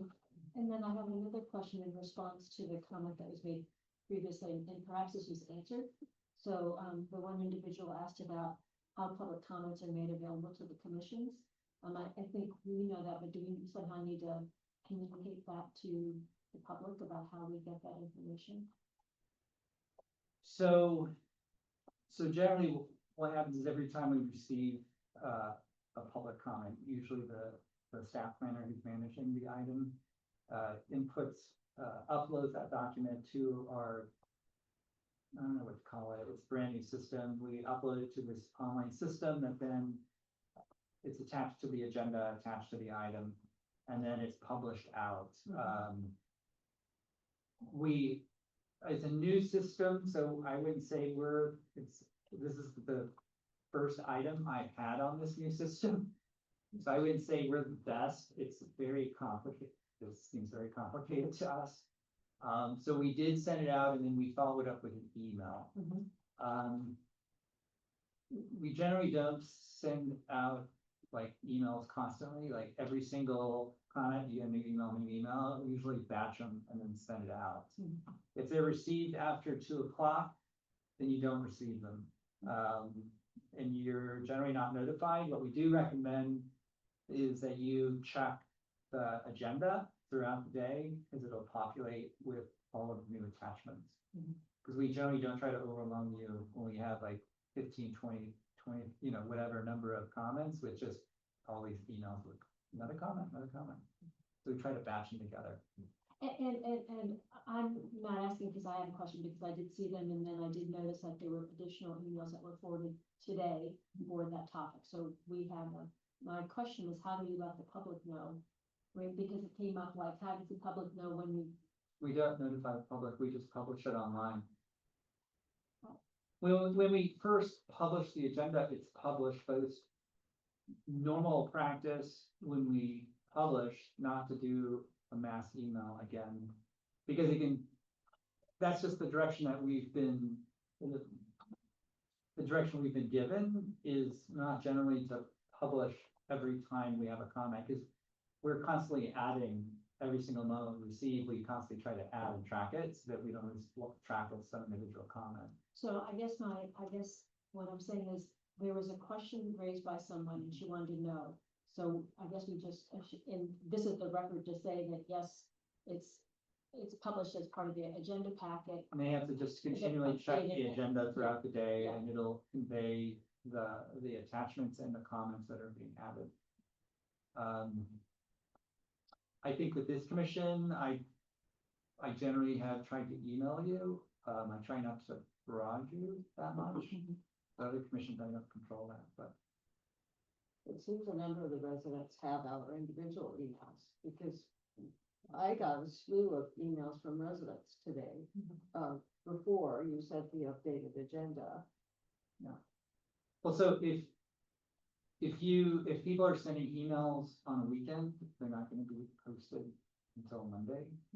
I don't always work Fridays, so if somebody sends things on Fridays, it's not gonna be published unless I see it, and then I go into the system, which I now understand how to utilize, so I can probably do it from my house now.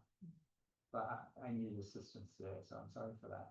So the question would be, if anyone asks us, like, do you see our comments, we could say that, if they are received by 2 o'clock on the day of, they will be added to the agenda Correct. and we will have access to them. If someone has a comment that would come after that, they may want to be prepared to make that comment in person because they could not be posted. Correct. I mean, what happens if they're posted if they're provided, after 2 o'clock, then they're posted on to the site generally the day after. If it's post meeting, to some extent. And that's, been a direction from the administration for quite a while, like, that's what we've been doing. I'm not questioning what we do, I just want to make sure that the public knows that there's a process there and that there's a time beyond which we're not able to get it to the meeting, so people might want to come and make a spoken comment if they can't get in time. So.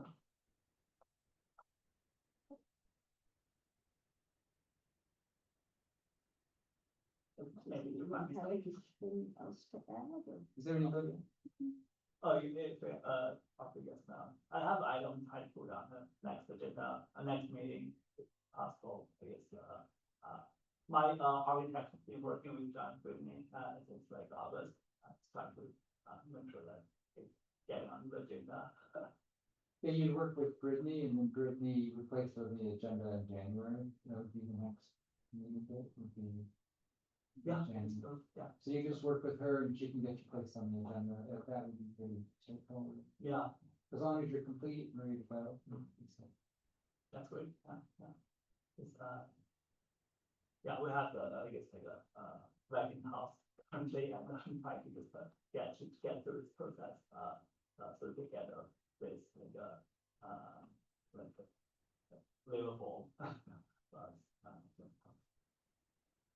Thank you.